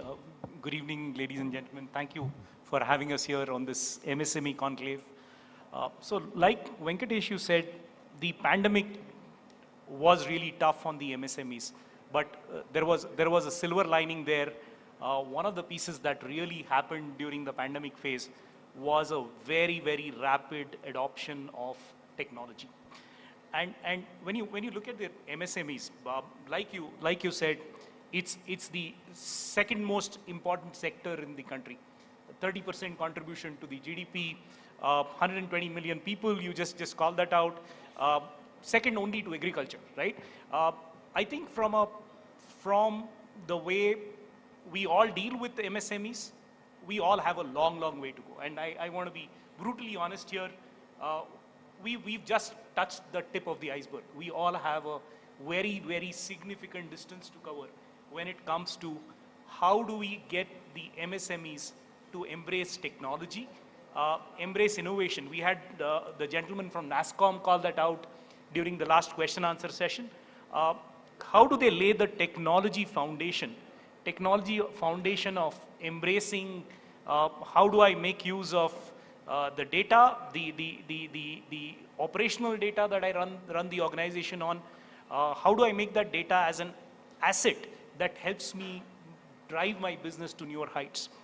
How do I now become part of a digital ecosystem that has multiple stakeholders, wherein each stakeholder is deriving benefit from that ecosystem? How do I become a part of that ecosystem in a secure manner and grow my business? That becomes another aspect. There was a beautiful point on coupling between startups and the MSMEs. And I think, again, we as an industry have a long, long way to go to make that happen and ensure that really there are frameworks, there are real drives that ensure the startups and the MSMEs come together to really drive this aspect. Let me give you my perspective of what I've seen with MSMEs. And I'm not talking about the micro MSMEs, but I'm talking about the medium. The picture on the micro ones would be still very different. On the medium ones, what we've seen over the last few years is they have embraced technology like never before. In fact, they have been ahead of the curve, and I would some of them even call them bleeding edge in terms of moving ahead of the larger enterprises in terms of adopting technology, in terms of consuming this, creating this as a new business model to drive the entire piece.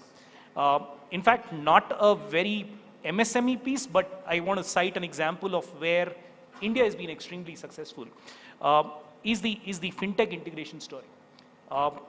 We are at a fintech adoption of 87%, and these are figures that government called out in the parliament, as against the 64% global average, miles ahead of some of the advanced developed countries.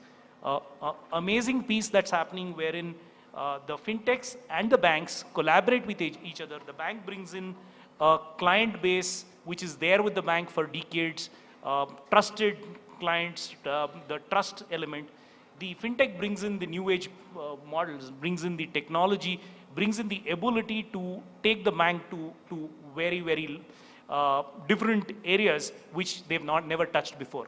Now, those are examples of how we want the startup ecosystem and MSME to come together to build examples of a growth ecosystem that is symbiotic to each other? I like the candidness and the confession of Siddesh that large companies have still a way to go to meet the needs of the MSME sector, and they are trying to adapt to address these kind of challenges.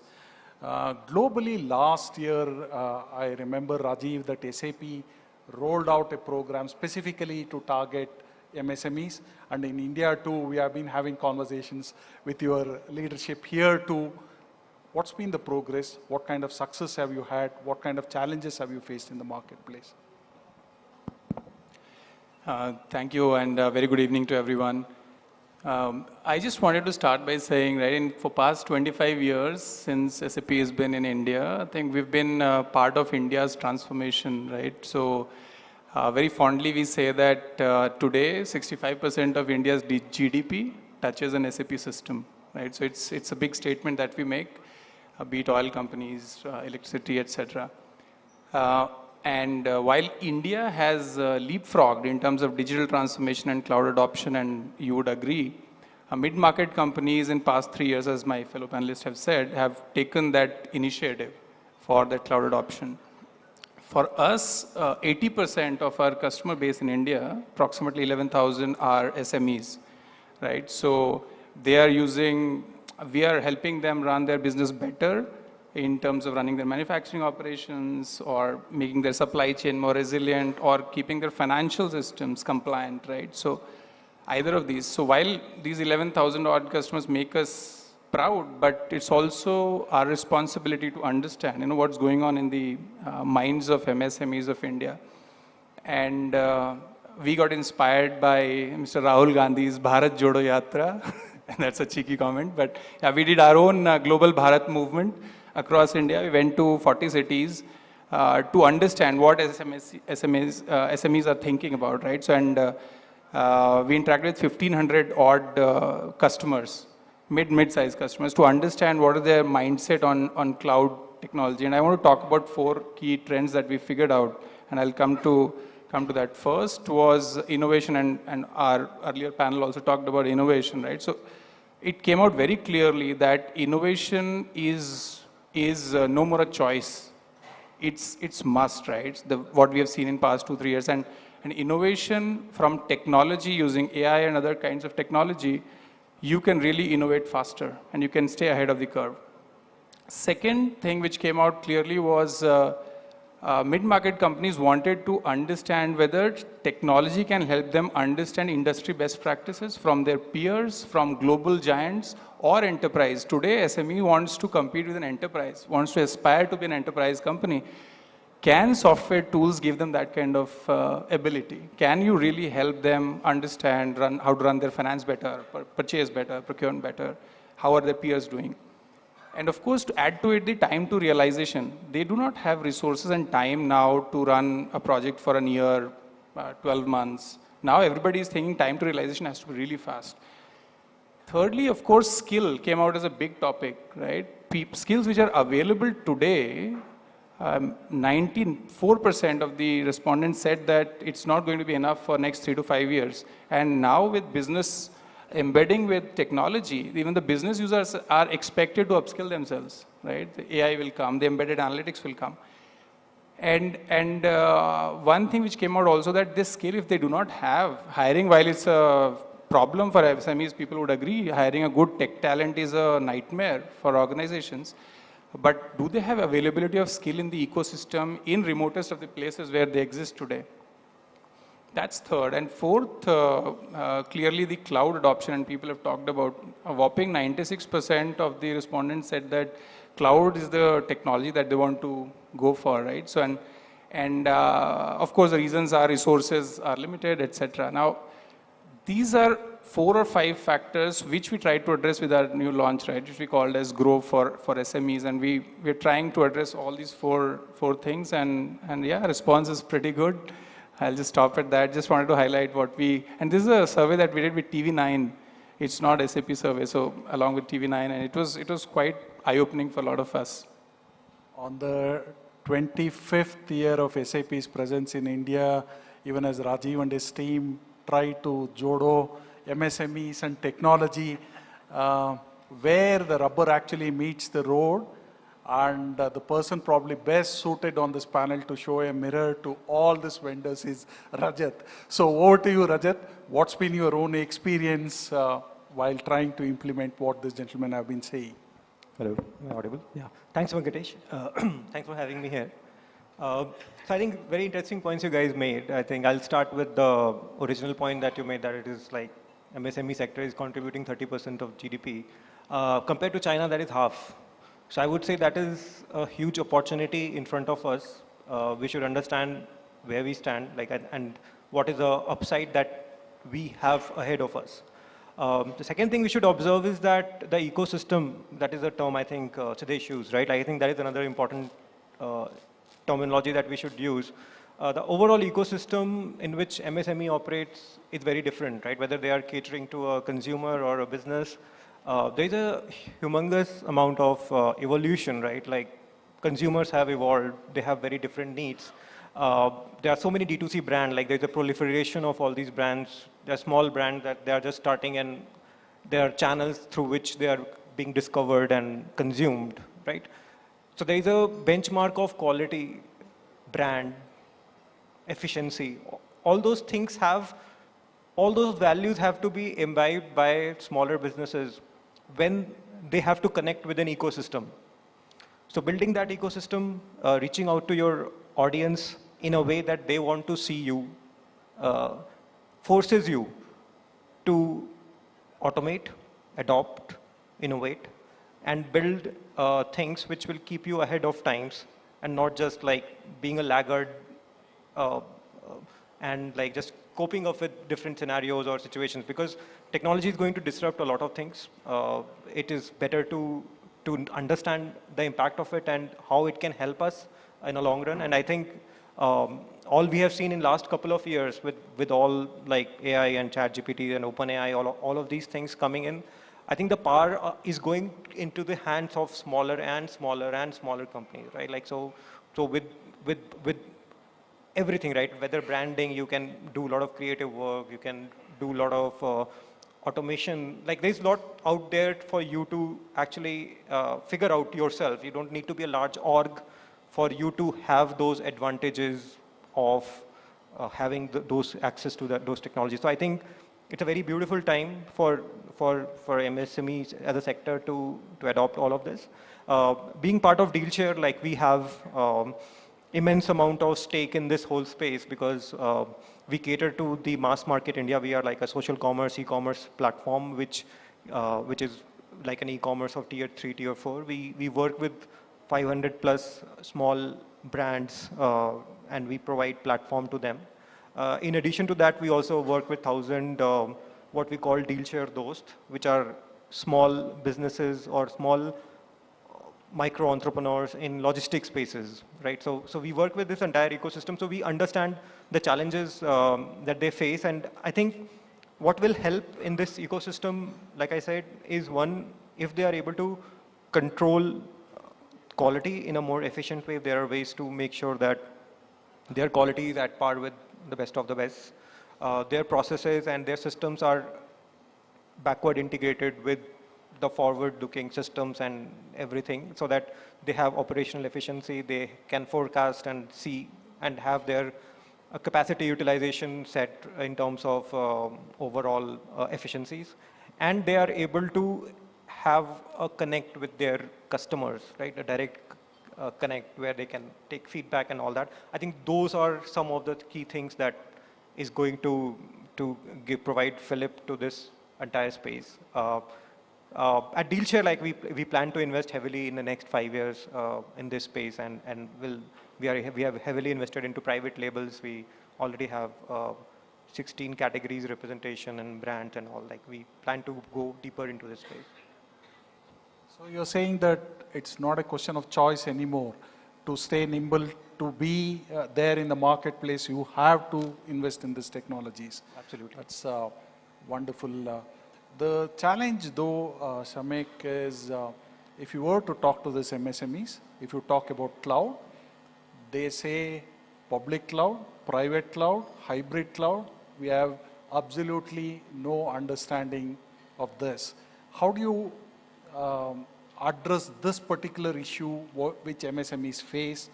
Because they have very little internal support, very little internal understanding.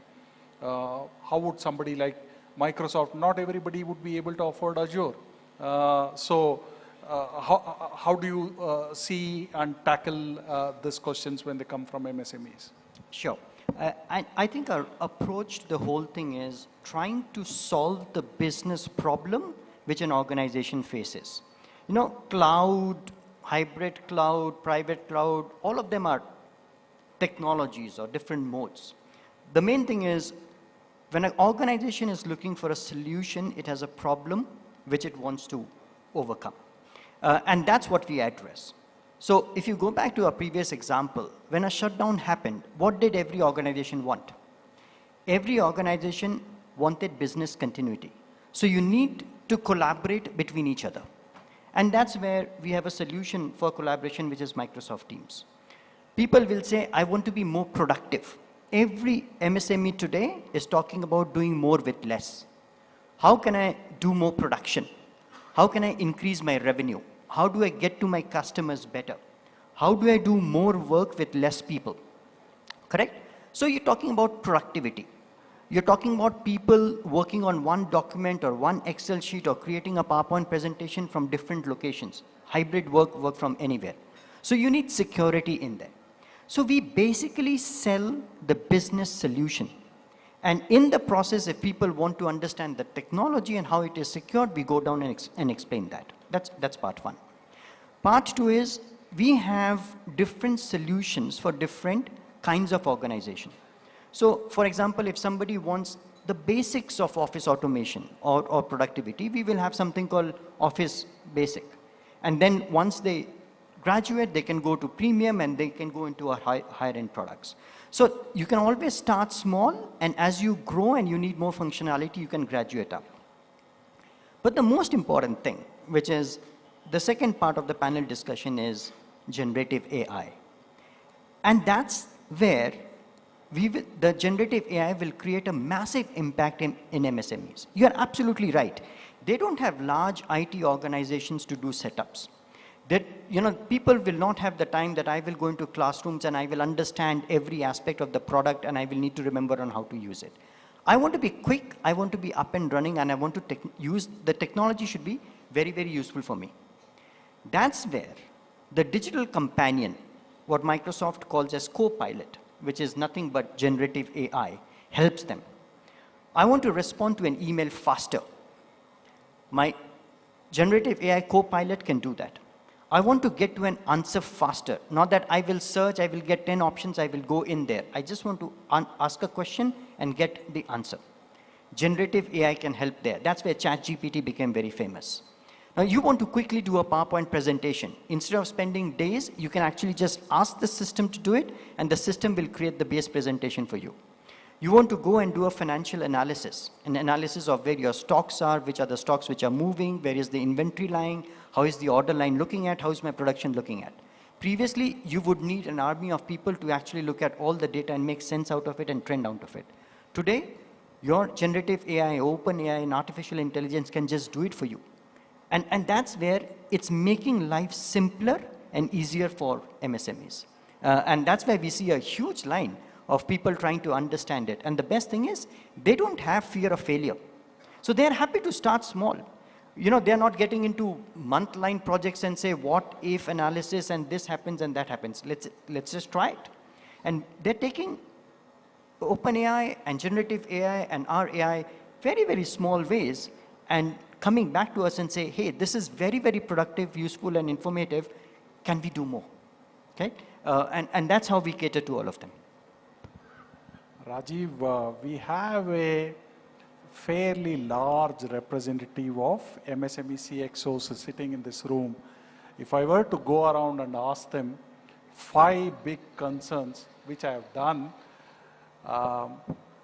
in order, usually the list would be the cost, the skills required to implement, the time required to deploy the solution. 4th would be concerns around security, and fifth would be around return on investment.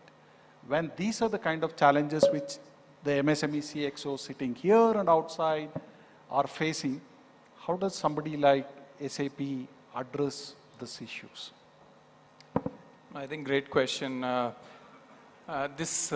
start with the last one, right? Return on investment has been the fundamental of any project, right? You need to really identify what's your return on investment going to be, and that's the critical part. How we suggest as MSMEs to really go about it is that clearly identify the KPIs that you're going to see impacted before you start a project. Whether it's productivity reduction, and you talk to your peers, you look at what's happening in the industry, you identify those 3-4 KPIs, whether it's on supply chain or finance, order book closing, etc., and come up with those 3-4 KPIs which are important for you. And then the ROI discussion on business process, and then eventually on man-hours saved, the infrastructure, etc. So that's critical, right? That's fundamental. Coming to the second part of it, like you asked about cost, and I would to just address it like cost for us. I think I talk to a lot of MSMEs promoter, and for me, the only discussion with them is that if you look at digital transformation as a cost, then we have a problem, right? First of all, in the mindset, it has to be that it's an investment. Right? It's an investment in technology for future, right? For your future growth. And these KPIs that you're taking a forward call, the way you take forward call on your business, that you're setting up a plan, not knowing that whether COVID will happen or not, but this is a call that you're taking of investment in technology. So this is, and of course this has to tie up with your ROI. I'm not saying that cost has to be very different. Map these two together, right? That's very critical again in terms of cost. Taking your third, fourth point, time to implementation, and we have been a guilty party, right, historically, 9 months, 12 months, 15 months of implementation in large enterprises. But I think days are gone. Happy to share that our fastest implementation of SAP ERP has been 30 days in one of the organizations. So we realize that we hear MSMEs because we cannot have long-run projects. So I think for any ERP project now, the time is of essence, and you rightly pointed out. We are addressing that with some of the modern public cloud solutions that we have. And the fourth one, last one on skill, very, very important. Plus the security. Right? Yeah, and data security. Yeah. So I'll talk on skill. Skill is something which I think is now very important that thanks to COVID, I must say thanks to COVID, the organizations have started going at very remote places. So we can see skill availability now in Allahabad, in Varanasi, and people have started working from home, and we've seen mushrooming of these IT companies in remotest of the places. So the skill availability, not within the organization, at least in the ecosystem, is available today, and tremendously well. Right? That's what we are observing in past 3 years. So that solves the skill problem, at least in our space. And finally, on security, I think, thanks to we partner with the hyperscalers, cloud solves that security problem immensely. I think going forward, if MSMEs are thinking about having a server in their house, I think you are calling for trouble. The whole attacks, ransomware attacks, etc., can be thwarted if it's on cloud. And hence the cloud technologies are going to address the whole security piece once and for all. I would just want to pause there. Siddesh, is this entire buzz around generative AI just buzz? Is it the software equivalent of hardware, vaporware, which used to be there earlier? IBM has been a pioneer in this space. I remember the investments which the company made in Watson very early on, even before ChatGPT was ever even mentioned in the public space.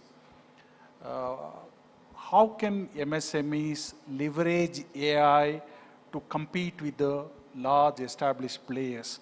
Is there a kind of a roadmap? Is the investment worth the time, or is it too early in the game? So Venkatesh, the name of the game here is how do I lower the technology adoption barrier? How do I democratize AI? how do I make it accessible to as much to a small MSME to a large enterprise? And that's what the, in terms of that approach, there are multiple aspects that play out there. One of them is the generative AI story. IBM has been a pioneer on this. We had the Jeopardy 15 years back when, which is nothing but a form of generative AI. Then came in the debater where machine won against a debating competition against, and this was 10 years back, right? Now, is it a hype? Answer is no, it's not a hype. It's absolutely not a hype. It is, the foundation models today are, the language models are trained with billions and billions of records. And that gives you the ability to really churn out elements that you need for your business in matter of no time, because you've actually, the amount of work that has gone in training those foundation models is so immense that it really translates it to your business benefit pretty much instantaneously. And like the example he gave of, gone are the days of 12 months, 15 months, 18 months. It's about what can I achieve in the next maybe 30 days, 45 days, max case, a quarter, right? And as I get there, so certainly not a hype. Of course, there are a bunch of things that need to fall in place in terms of how this doesn't get abused, or your data privacy elements don't get compromised. Now, let me give you an example. When I talk of data privacy elements on a generative AI model, there are two aspects to it. One aspect is my data secure? And I think everybody out there is talking about, yes, my data is secure. When I put it on a particular generative AI model, I have that data completely cordoned off. That is just one aspect of the data privacy. The second aspect, which is the more important aspect of the data privacy, is the learnings from the data. Now, if that data is going to train the foundation model on certain elements, that is going to give a competitive advantage, and that becomes an inherent part of the foundation model, then you have a problem, right? Because as a company, you've created certain differentiation, and that's your business differentiation. If that gets as a part of the foundation model, and anybody else can go pick that up in a matter of days, create an equivalent model with all the as against all the hard work and data that you've generated over the years, then you have a problem. So I think the technology exists, the frameworks are evolving on how do we secure these elements so that it doesn't get abused and it doesn't get compromised from your business benefit or competitive advantage perspective. Rajat, you are not just the co-founder of DealChair, but also the chief product officer who has dabbled in AI, ML, not just at DealChair, but you have been a co-founder of a couple of companies, have worked in this sector for some time, have a good understanding of this. I ask you whether this generative AI, while Siddesh obviously said that this is not hype, this is what's happening today, gives you a real competitive advantage out there in the marketplace.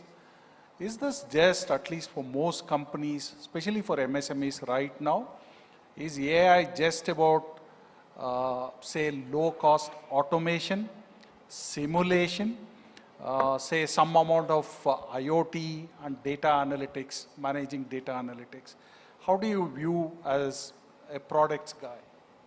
So I think on generative AI, I would say that, I mean, if you ask anybody like, does Google search help you in a particular thing? No, it doesn't, right? It's pervasive. It's like, it is a tool in the hand of people which they can be creative about it. They can figure out what is the best way to use it. So I am sure Sami could disagree and would say Bing search, not Google search. Okay, carry on. Okay. You answered it, thank you. So yeah, so I mean, I think on generative AI front, I don't think there is any doubt that it's going to be something which will touch everybody's life in some way or form. I think on the, sorry, what was the second part of your question? Whether it is just about low-cost automation, whether it is all about simulation, IoT and data analytics right now, and is it just being made to seem something larger than what it is actually. Right. So I think the larger part of MSME sector is currently, I think, is in manufacturing. So a long pole to solve here is on that end, like how do you use IoT, automation, and make sure that there is efficiency and quality in the process. I think that is one of the key cornerstones that like technology can help. And apart from that, obviously we heard in the last session that, okay, financing is another major area where technology and cost efficiencies and reducing costs could help. Yeah, I just wanted to add there, thank you for that. But I think what's important is, one is we look at AI as a lot of tools. I go to ChatGPT, Mid-Journey and create a lot of stuff, right, as end user and try and play with it. I think for MSMEs, the real advantage would be when it's able to add value to the business processes, right? I mean, somebody who's able to go to their customers and look at out of 10,000 invoices, can the AI predict that these are my possibly 3 defaulters and proactively I can call them, right? When I'm getting into an interview to interview a candidate, first from writing job description, whether it's the right job description by giving keyword, then the resume has come in, you have to interview the candidate. Can the generative AI give you right set of questions based on his profile, based on JD, mapping that? That's when the AI can start adding value to MSMEs. Right now, and we are working with Azure in this space, both these areas what I talked about in terms of using their API to help business process. But I think to answer that, to add to what he said, if business processes are there, then it's real value to. So I think adding to that same point, I think customer service is a major area, right? You don't need to invest probably in a large call center or people manning all that, right?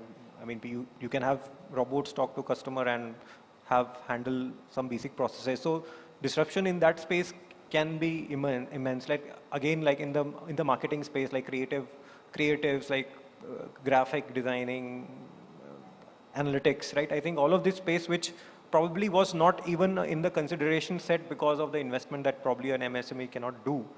This is all within striking distance now. Apart from the core simulation, automation, right? Like I think today it is very much possible for you to have a drone in your warehouse, just going about scanning all the boxes, doing audit of your counting of your boxes and just reporting that if there's any pilferage or not. I think all those things are very much possible with AI and machine learning and data. If I can add a couple of points. You asked this question some time back. Is it a hype? And sometimes the market will tell you about how good the product is and how important the product is. Just look at, in the short span of time, ChatGPT reached 100 million users. It's getting embedded so much in people's lives that organizations, institutes, governments, policymakers are already talking about what changes in policies and processes do we need to bring for this to become normal, correct? And that itself is saying that this will be a way of life. We are in a cusp of a revolution in technology which will be as big as the invention of the internet. In our opinion, the bus has left the station and you got to be on that station. I'll just want to go back to your question. First of all, we are not talking about AI here. We are talking about generative AI here, which is far, far different, correct? And we only are talking about ChatGPT. That is only the textual form of it. We have DALL-E, which is the visual form of it. We have Codex, which is the coding form of it. There are two aspects to it. One aspect to it is how do you use these open AIs and Azure and the Microsoft AIs to go and look at your data and do all of these predictions and analytics and give you that. The second is getting generative AI embedded in your base products itself, so that it becomes a daily usage for you. And that's where if you go back and look at our co-pilots, as I said, it will do an automated answer for your email. It will come and create a PowerPoint slide for you. It will come and create your Excel sheet automatically. You know, Rajiv spoke about this very nice thing, that he is seeing many IT companies come out in tier 2 and tier 3 cities. If you look at any IT company, or any IT company who is even on that audience, I'm sure you will agree that the biggest developer ecosystem use a development platform called GitHub. And now you have got Copilot in GitHub. What does it mean? It means is you can ask the Copilot to create a code to do a particular thing. It has been quantitatively proven that it leads to 68 to 70% of efficiency improvement right away. What will take you weeks will come to you in minutes, and that becomes the base code on which you work. So adoption of it will happen. It's whether you want to use it or no. And that's where it really helps, because, as I said, every MSME wants to do more with less. And this is straight profitability. This is straight impact into your top line and bottom line. So you can't afford to sit out. The journey has started. Either you get on or get demolished. Okay, let me now throw open for a question and answer session. I have a couple of requests before I do that. One, whoever wants to ask, please raise your hand. And when you get the mic, identify yourself. Let it be ideally a question and not a comment, necessarily a comment, okay? The gentleman over here, could we have the mic here, please? And if you have a specific person you want to ask or have the question addressed to also, you could call out, okay? Go ahead. Anyway, thanks, wonderful panel discussion. We have been dealing with IT as well as with MSMEs. There is a disconnect, you know, like a lot of things you talk, I don't know how relevant is that to the MSMEs directly. And specifically for the large companies like SAP, IBM, though we are a partner for some of them, there is a minimum ticket size. So MSME is not on the radar at all. Okay, so I don't know whether your schemes of addressing MSMEs. That is number one. And number two is that, see, we have been advising the MSME board in Delhi for IoT. That time the MSME board member really said, we are not even into ERP. We can't even afford it. So forget about IoT. So when you talk about digital transformation for MSMEs, can you say in a language where, you know, the MSMEs can correlate to? Thank you. Any of you can... He called out both Rajiv, you, SAP and IBM, so probably both of you gentlemen could respond to that. Could you identify yourself, please, who you are and which organization you represent? I am Somasundaram. I am Managing Director of Phoenixel Technologies. Wonderful. We help digitally transform companies. We also establish electric vehicle companies. Thank you. Wonderful. Thank you. Rajiv, why don't you have a go? Thank you. Yeah, I think the question was, are we relevant for MSMEs, right? So I think that's the broad question. I think for us, as I said, 80% we work with SMEs. Of course, the definition of SME for many organizations may be very different.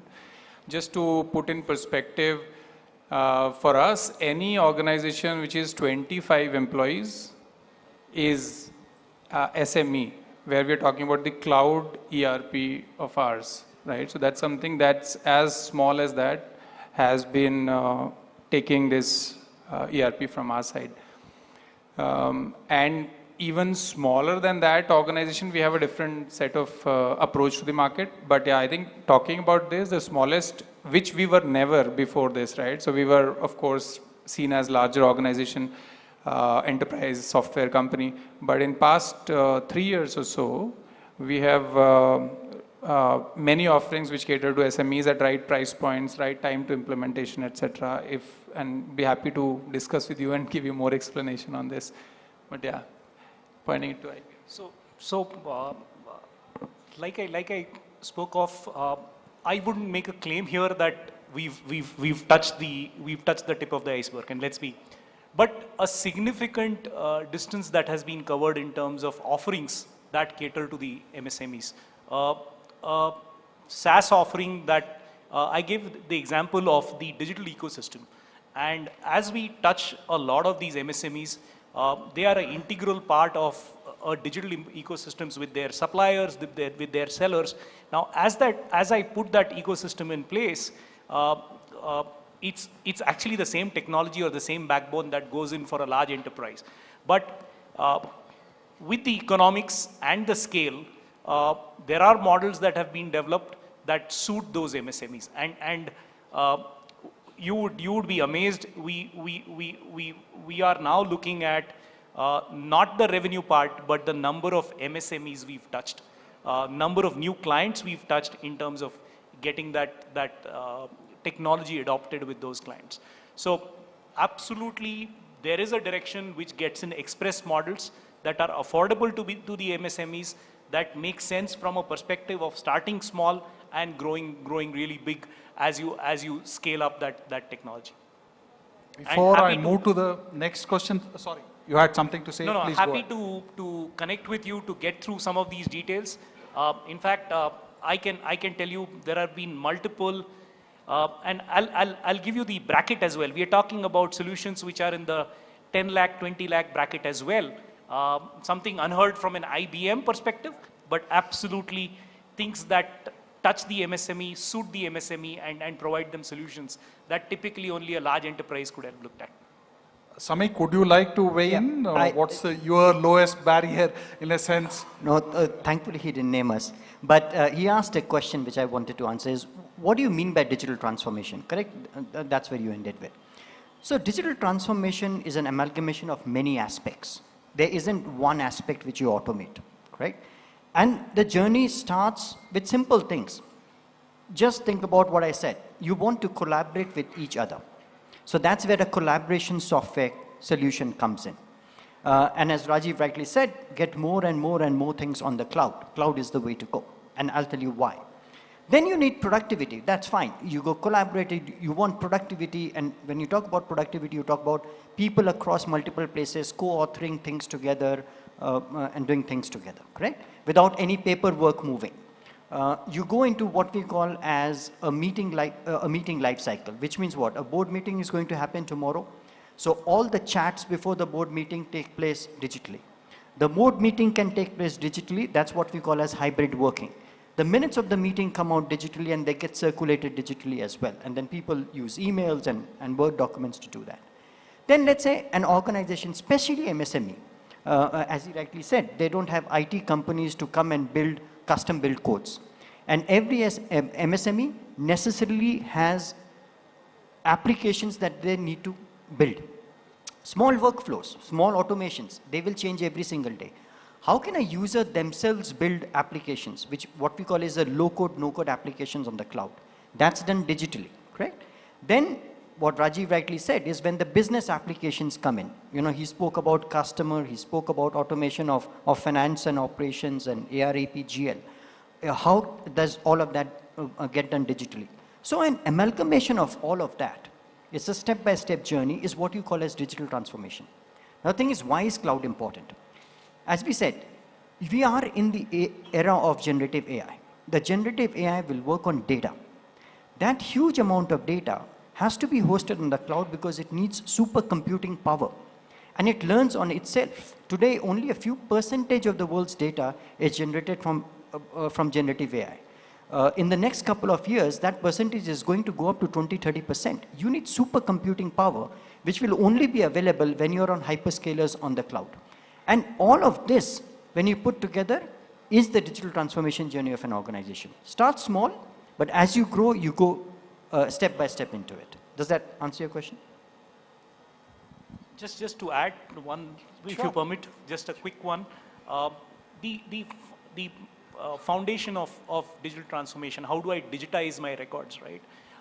When I look at some of the large insurance giants, the typical approach was the intelligent data capture, classification, extraction, the workflow, and straight through processing, right? Almost today, insurance companies boast of 90% of their policies issued on a straight through processing, no manual intervention.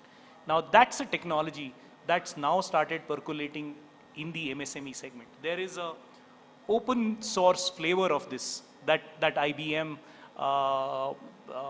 sells in the market with which is called the Open PAM DM.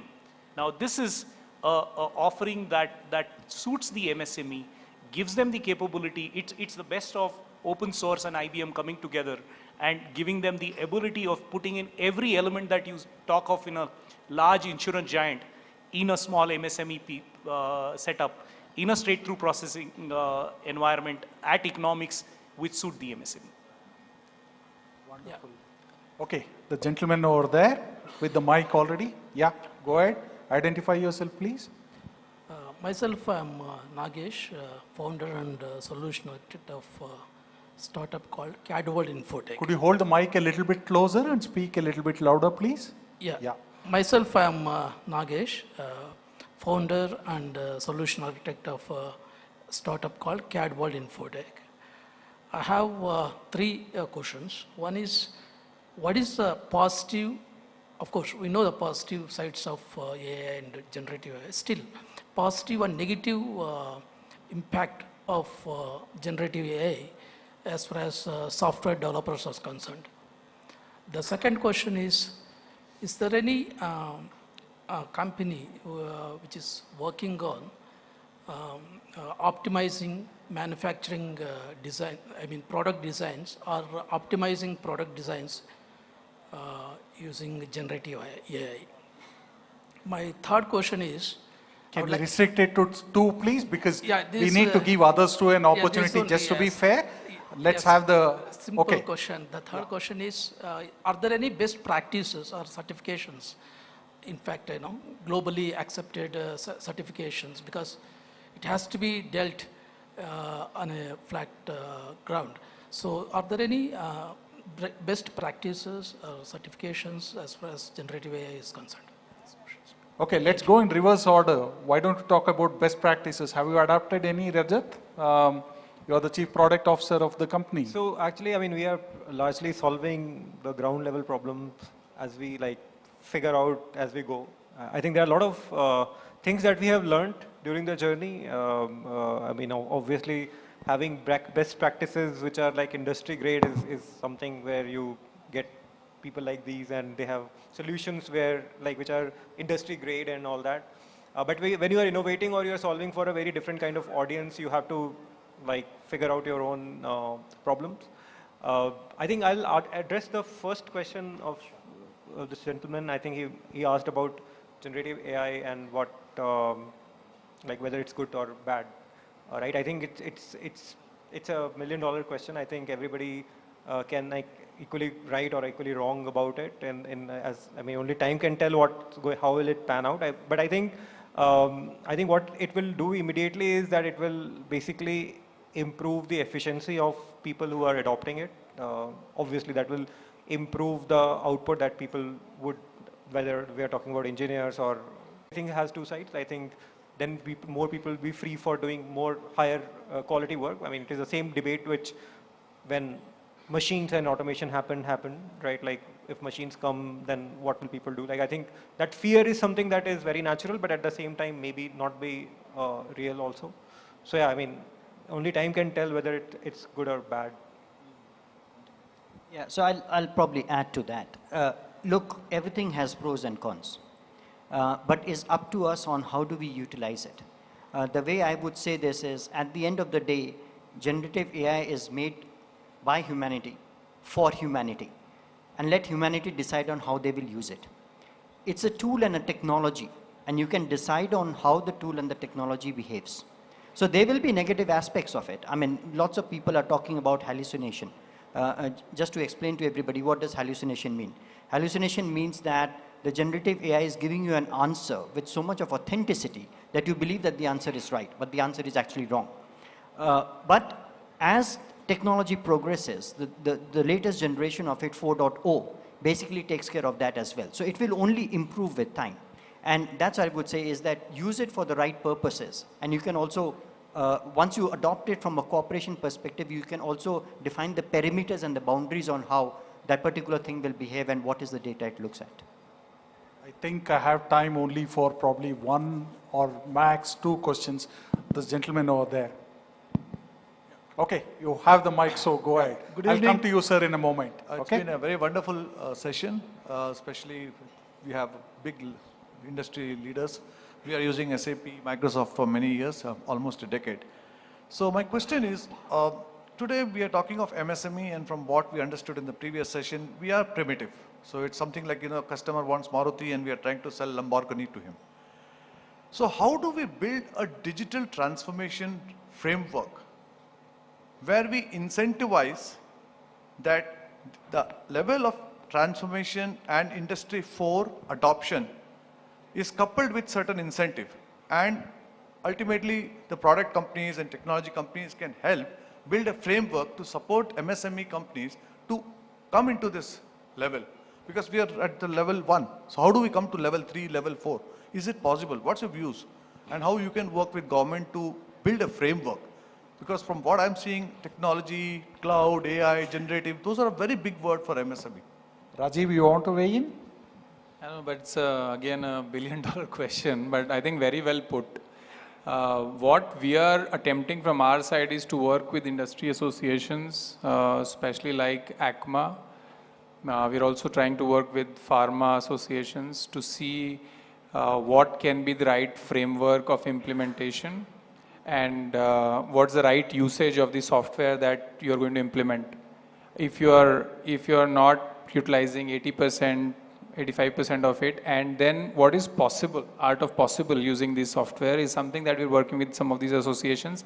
It's definitely, if government can weigh in, nothing like it, but I think the best way is this, if associations own this up and work, industry, I think we can solve this problem at a faster pace. Otherwise it will be, one-to-one, which will be just too big. And I don't think it will be easy for product companies to do this on their own, educating people like this. Yes, we have partner ecosystem. Some of the guys will implement superb.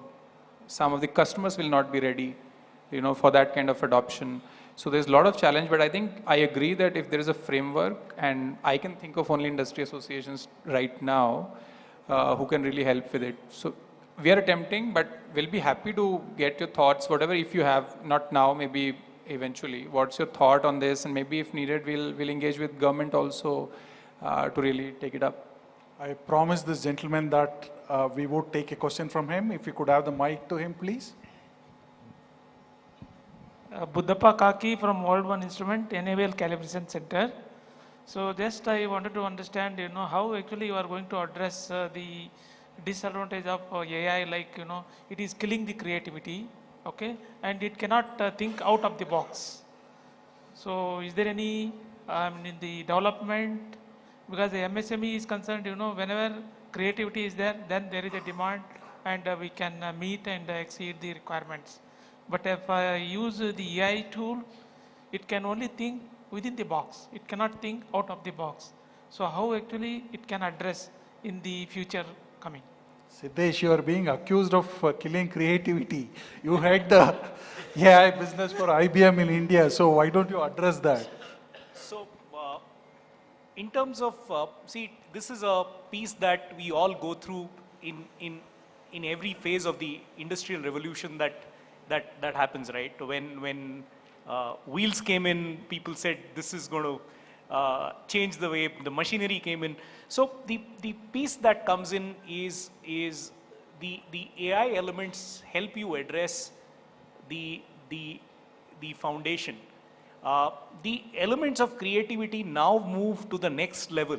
It actually takes away the mundane jobs out of your workforce, leaving them enough and more time to spend on creative work. In fact, the whole direction that AI and AI power automation takes is how do I free up your workforce to do more creative work. So it's actually the other way around. While yes, there would be a few examples of generative AI doing certain things that are not expected in the public domain or not expected in an MSME enterprise, and those are things which are the framework aspects that we spoke of around generative AI. And as this technology matures, you will see those frameworks coming in and those restrictions coming in, so that it doesn't fall short of plagiarism as it gets there. But to your question, it actually enhances creativity and builds on creativity, because it's freeing up your workforce to do a lot more higher work as against the foundational menial manual task. Shamik, you want to add to the out-of-box thinking which the gentleman wants? No, I loved his ending. It adds to creativity. Well, let me start with basics. Calculator did not kill mathematics or creativity. The advent of computers didn't kill, it only took the generation ahead. Generative AI only adds to creativity. Go to a PowerPoint and say, make this PowerPoint for me. And just see the way it will come out with designs which you would have never thought of. Go to ChatGPT and say, I want to create a birthday message for my colleague. See the birthday message. Don't do anything. Say, add humor to this birthday message. See the way it will change it. And then say, my colleague is actually 50 years old. See the way it will change it. It's far more creative. And he very, very rightly said, this is actually helping you to raise the flow. So human beings will only get more creative because the base itself is raised. And then you start on top of it. As I said, you use Copilot for GitHub. What takes weeks will come to you in minutes. And then you start working on top of it. You've got to be far more creative. And the outcome of it for your end customer will be far, far better. And that's how it helps you to be far more productive and efficient. So it will only enhance creativity. The gentleman talked about, he asked the question, is anybody using it to do design? It's being used in every particular industry, including doing surgeries, going to talk about what this a particular patient may have a couple of years down the line. What is the best particular design for a particular mold? In everything it is coming in. So it will only enhance the creativity of humanity. I think I'll just add one point here. I think while like all of us are gung-ho and talking a lot about generative AI, and I think it's a technology that all of us have to brace for. But at the same time, I think there can be pitfalls. Like I mean, it is something that is going to hit a lot of industries very hard. I think there are good actors and there could be bad actors, people who may misuse this. So I'm sure there is a certain amount of regulation and certain amount of control that would definitely be needed in this space, because otherwise you don't know, like, right, if there are people who are misusing that kind of data or impersonating you by using voice and all that. Like there can be 100 negative use cases also. So I think definitely there is a, I mean, this panel I'm assuming is not like just going ahead and saying, like let's go ahead with that. Like I think it is important to understand the pitfalls of it, and probably there is some need of regulation which eventually will help give everyone comfort that like the whole people who are catastrophizing the whole thing, I think they have to be quelled, like they have to be calmed with some kind of framework which makes sure that, because I think it can fundamentally change how humans interact, what is the meaning of interaction, what is the meaning of humans, right? Like I think those are some of the things which can be very disruptive at a society level also. So I think while, yeah, I mean, I think it has a lot of productivity advantages, creativity advantages, efficiency advantages. I think those are some of the pitfalls, I think, which larger groups like government and everybody has to think about, like what are the implications of having something like that, like running amok. Rajiv, one final comment you wanted to add? I just wanted to add on that whole creativity and skill, right? And linking it to skill and question again to both of you, right?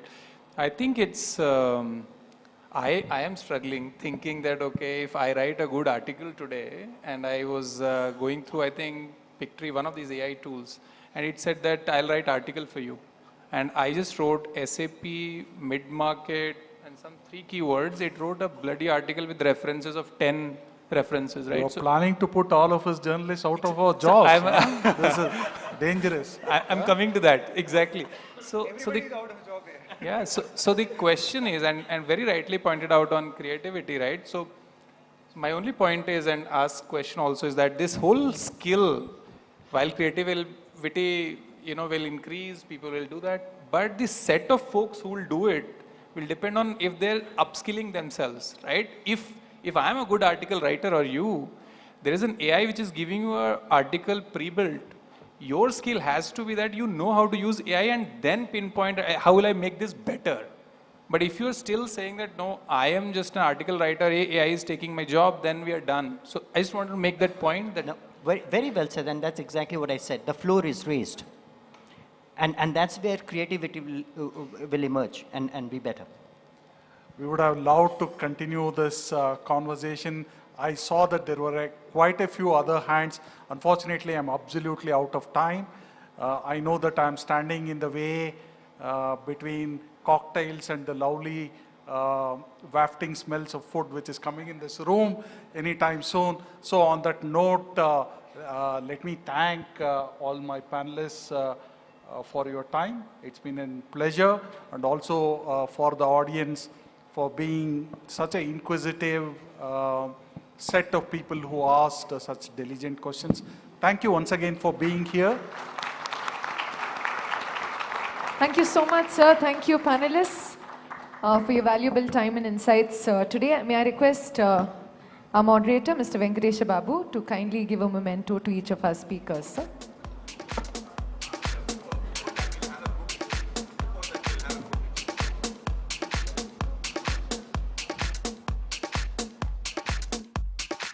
Let's hear it for them, everybody.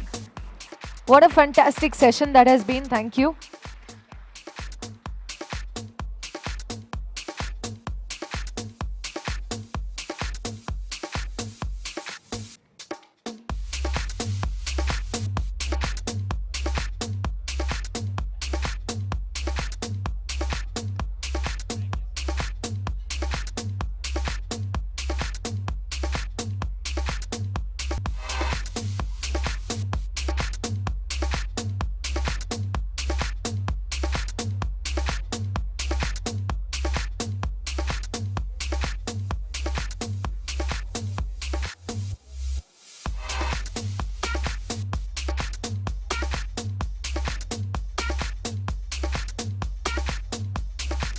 Thank you so much.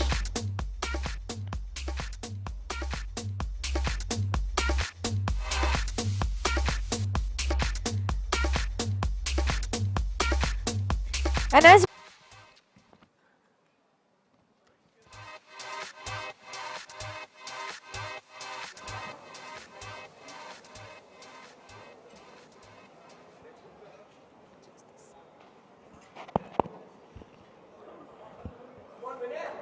So Venkatesha, you were wrong. You're not the last man standing. I am the last man standing between cocktail and dinner. So I'll keep it quick. So we've had some sparkling sessions. You know, the first session had brought out all the key issues that MSMEs are faced with on the financing front, and well moderated by Lokeshwari. And we hope that the discussions have generated many ideas for action. And in the second session, we also had a good overview of how big tech is working with MSMEs to bring tech on par with the latest in the world, and also how MSMEs can leverage tech in an efficient way. I'm sure this session, which Venkatesha moderated so adroitly, would have given MSMEs much fodder for thought on how they can scale up on tech. The session also voiced the concerns of many MSMEs on how they can leverage tech in an affordable way. I think the concerns were expressed quite a bit. And no, this event wouldn't have been possible, obviously, because of our many sponsors. We held this event in association with Bank of Baroda credit cards, with our associate partners as Canara Bank and Ashirwad, while the state partner was the government of West Bengal, and our electric mobility partner was Mahindra, and our broadcast partner is NewsX. So thank you all. Have a good evening.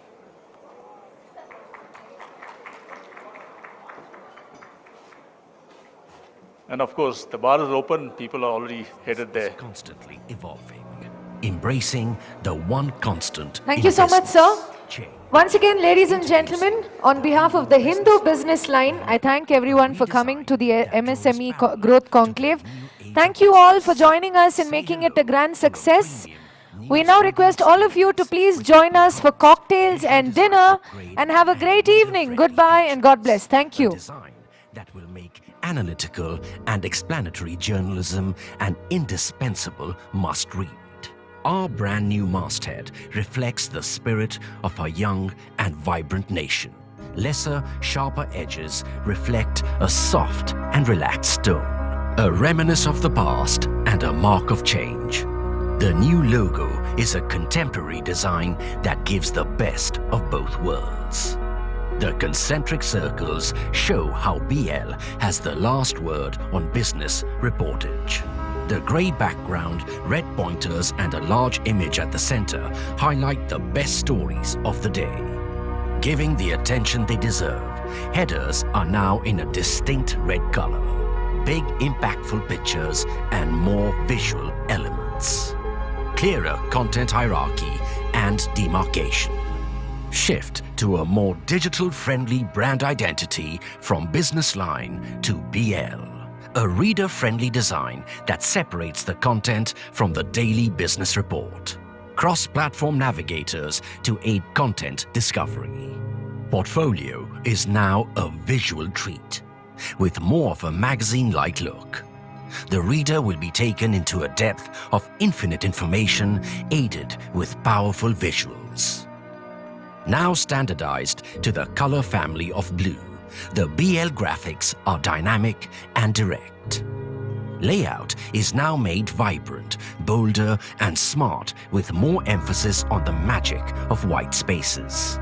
A page aligned to such perfection, giving the readers the most enjoyable and organized reading experience.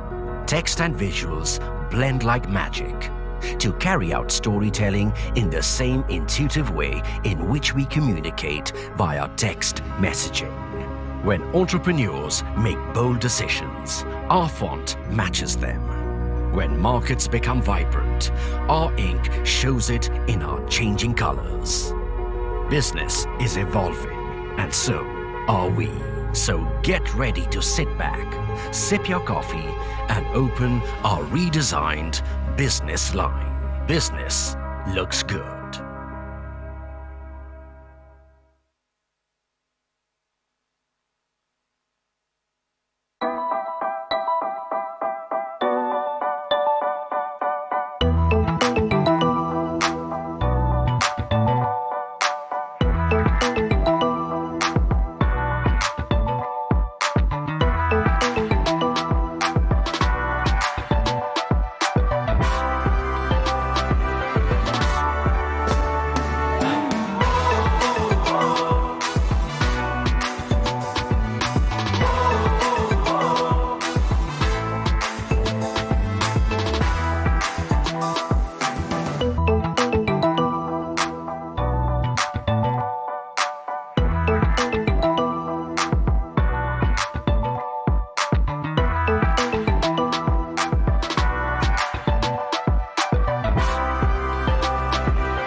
रोज है सजता विकास का त्योहार, गौरव से है बढ़ता अब हर व्यापार। Canara MSME loan, Canara Bank, together we can.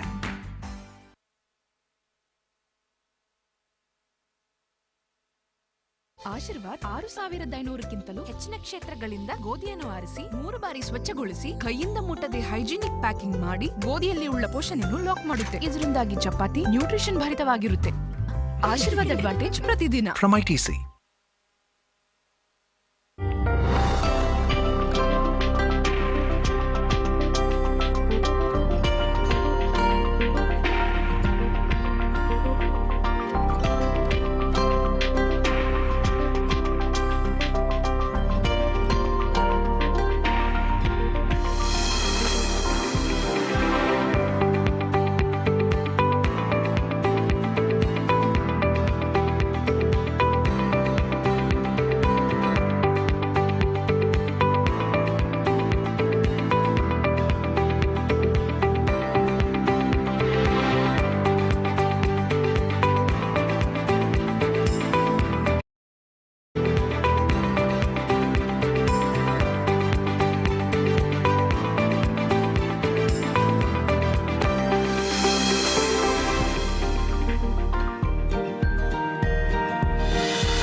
In today's Bengal, doing business is simpler, faster, and easier.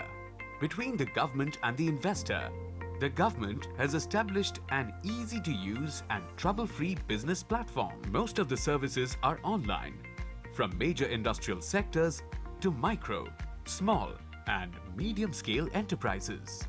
West Bengal has been reducing the compliance burden for the industry by simplifying the process of obtaining certificate or license, eliminating inspection, examination, and audits, online filings, record keepings, and eliminating touchpoints between G2B and G2C. More than 500 burdensome compliances have so far been reduced. The state has integrated various critical services with DigiLocker through Banglar iCloud portal. This has led to digital empowerment of entrepreneur and citizen through access to legally authentic digital documents. Over the last few years, the government of West Bengal has taken many initiatives to improve the ease of doing business. One of the major initiatives has been digitization and e-governance. This has helped in improving the delivery of various permissions and various services to the people much faster and without the unnecessary visits to government offices that used to be the order in the past. Experience a new Bengal, starting with a 98-point reform in 2015.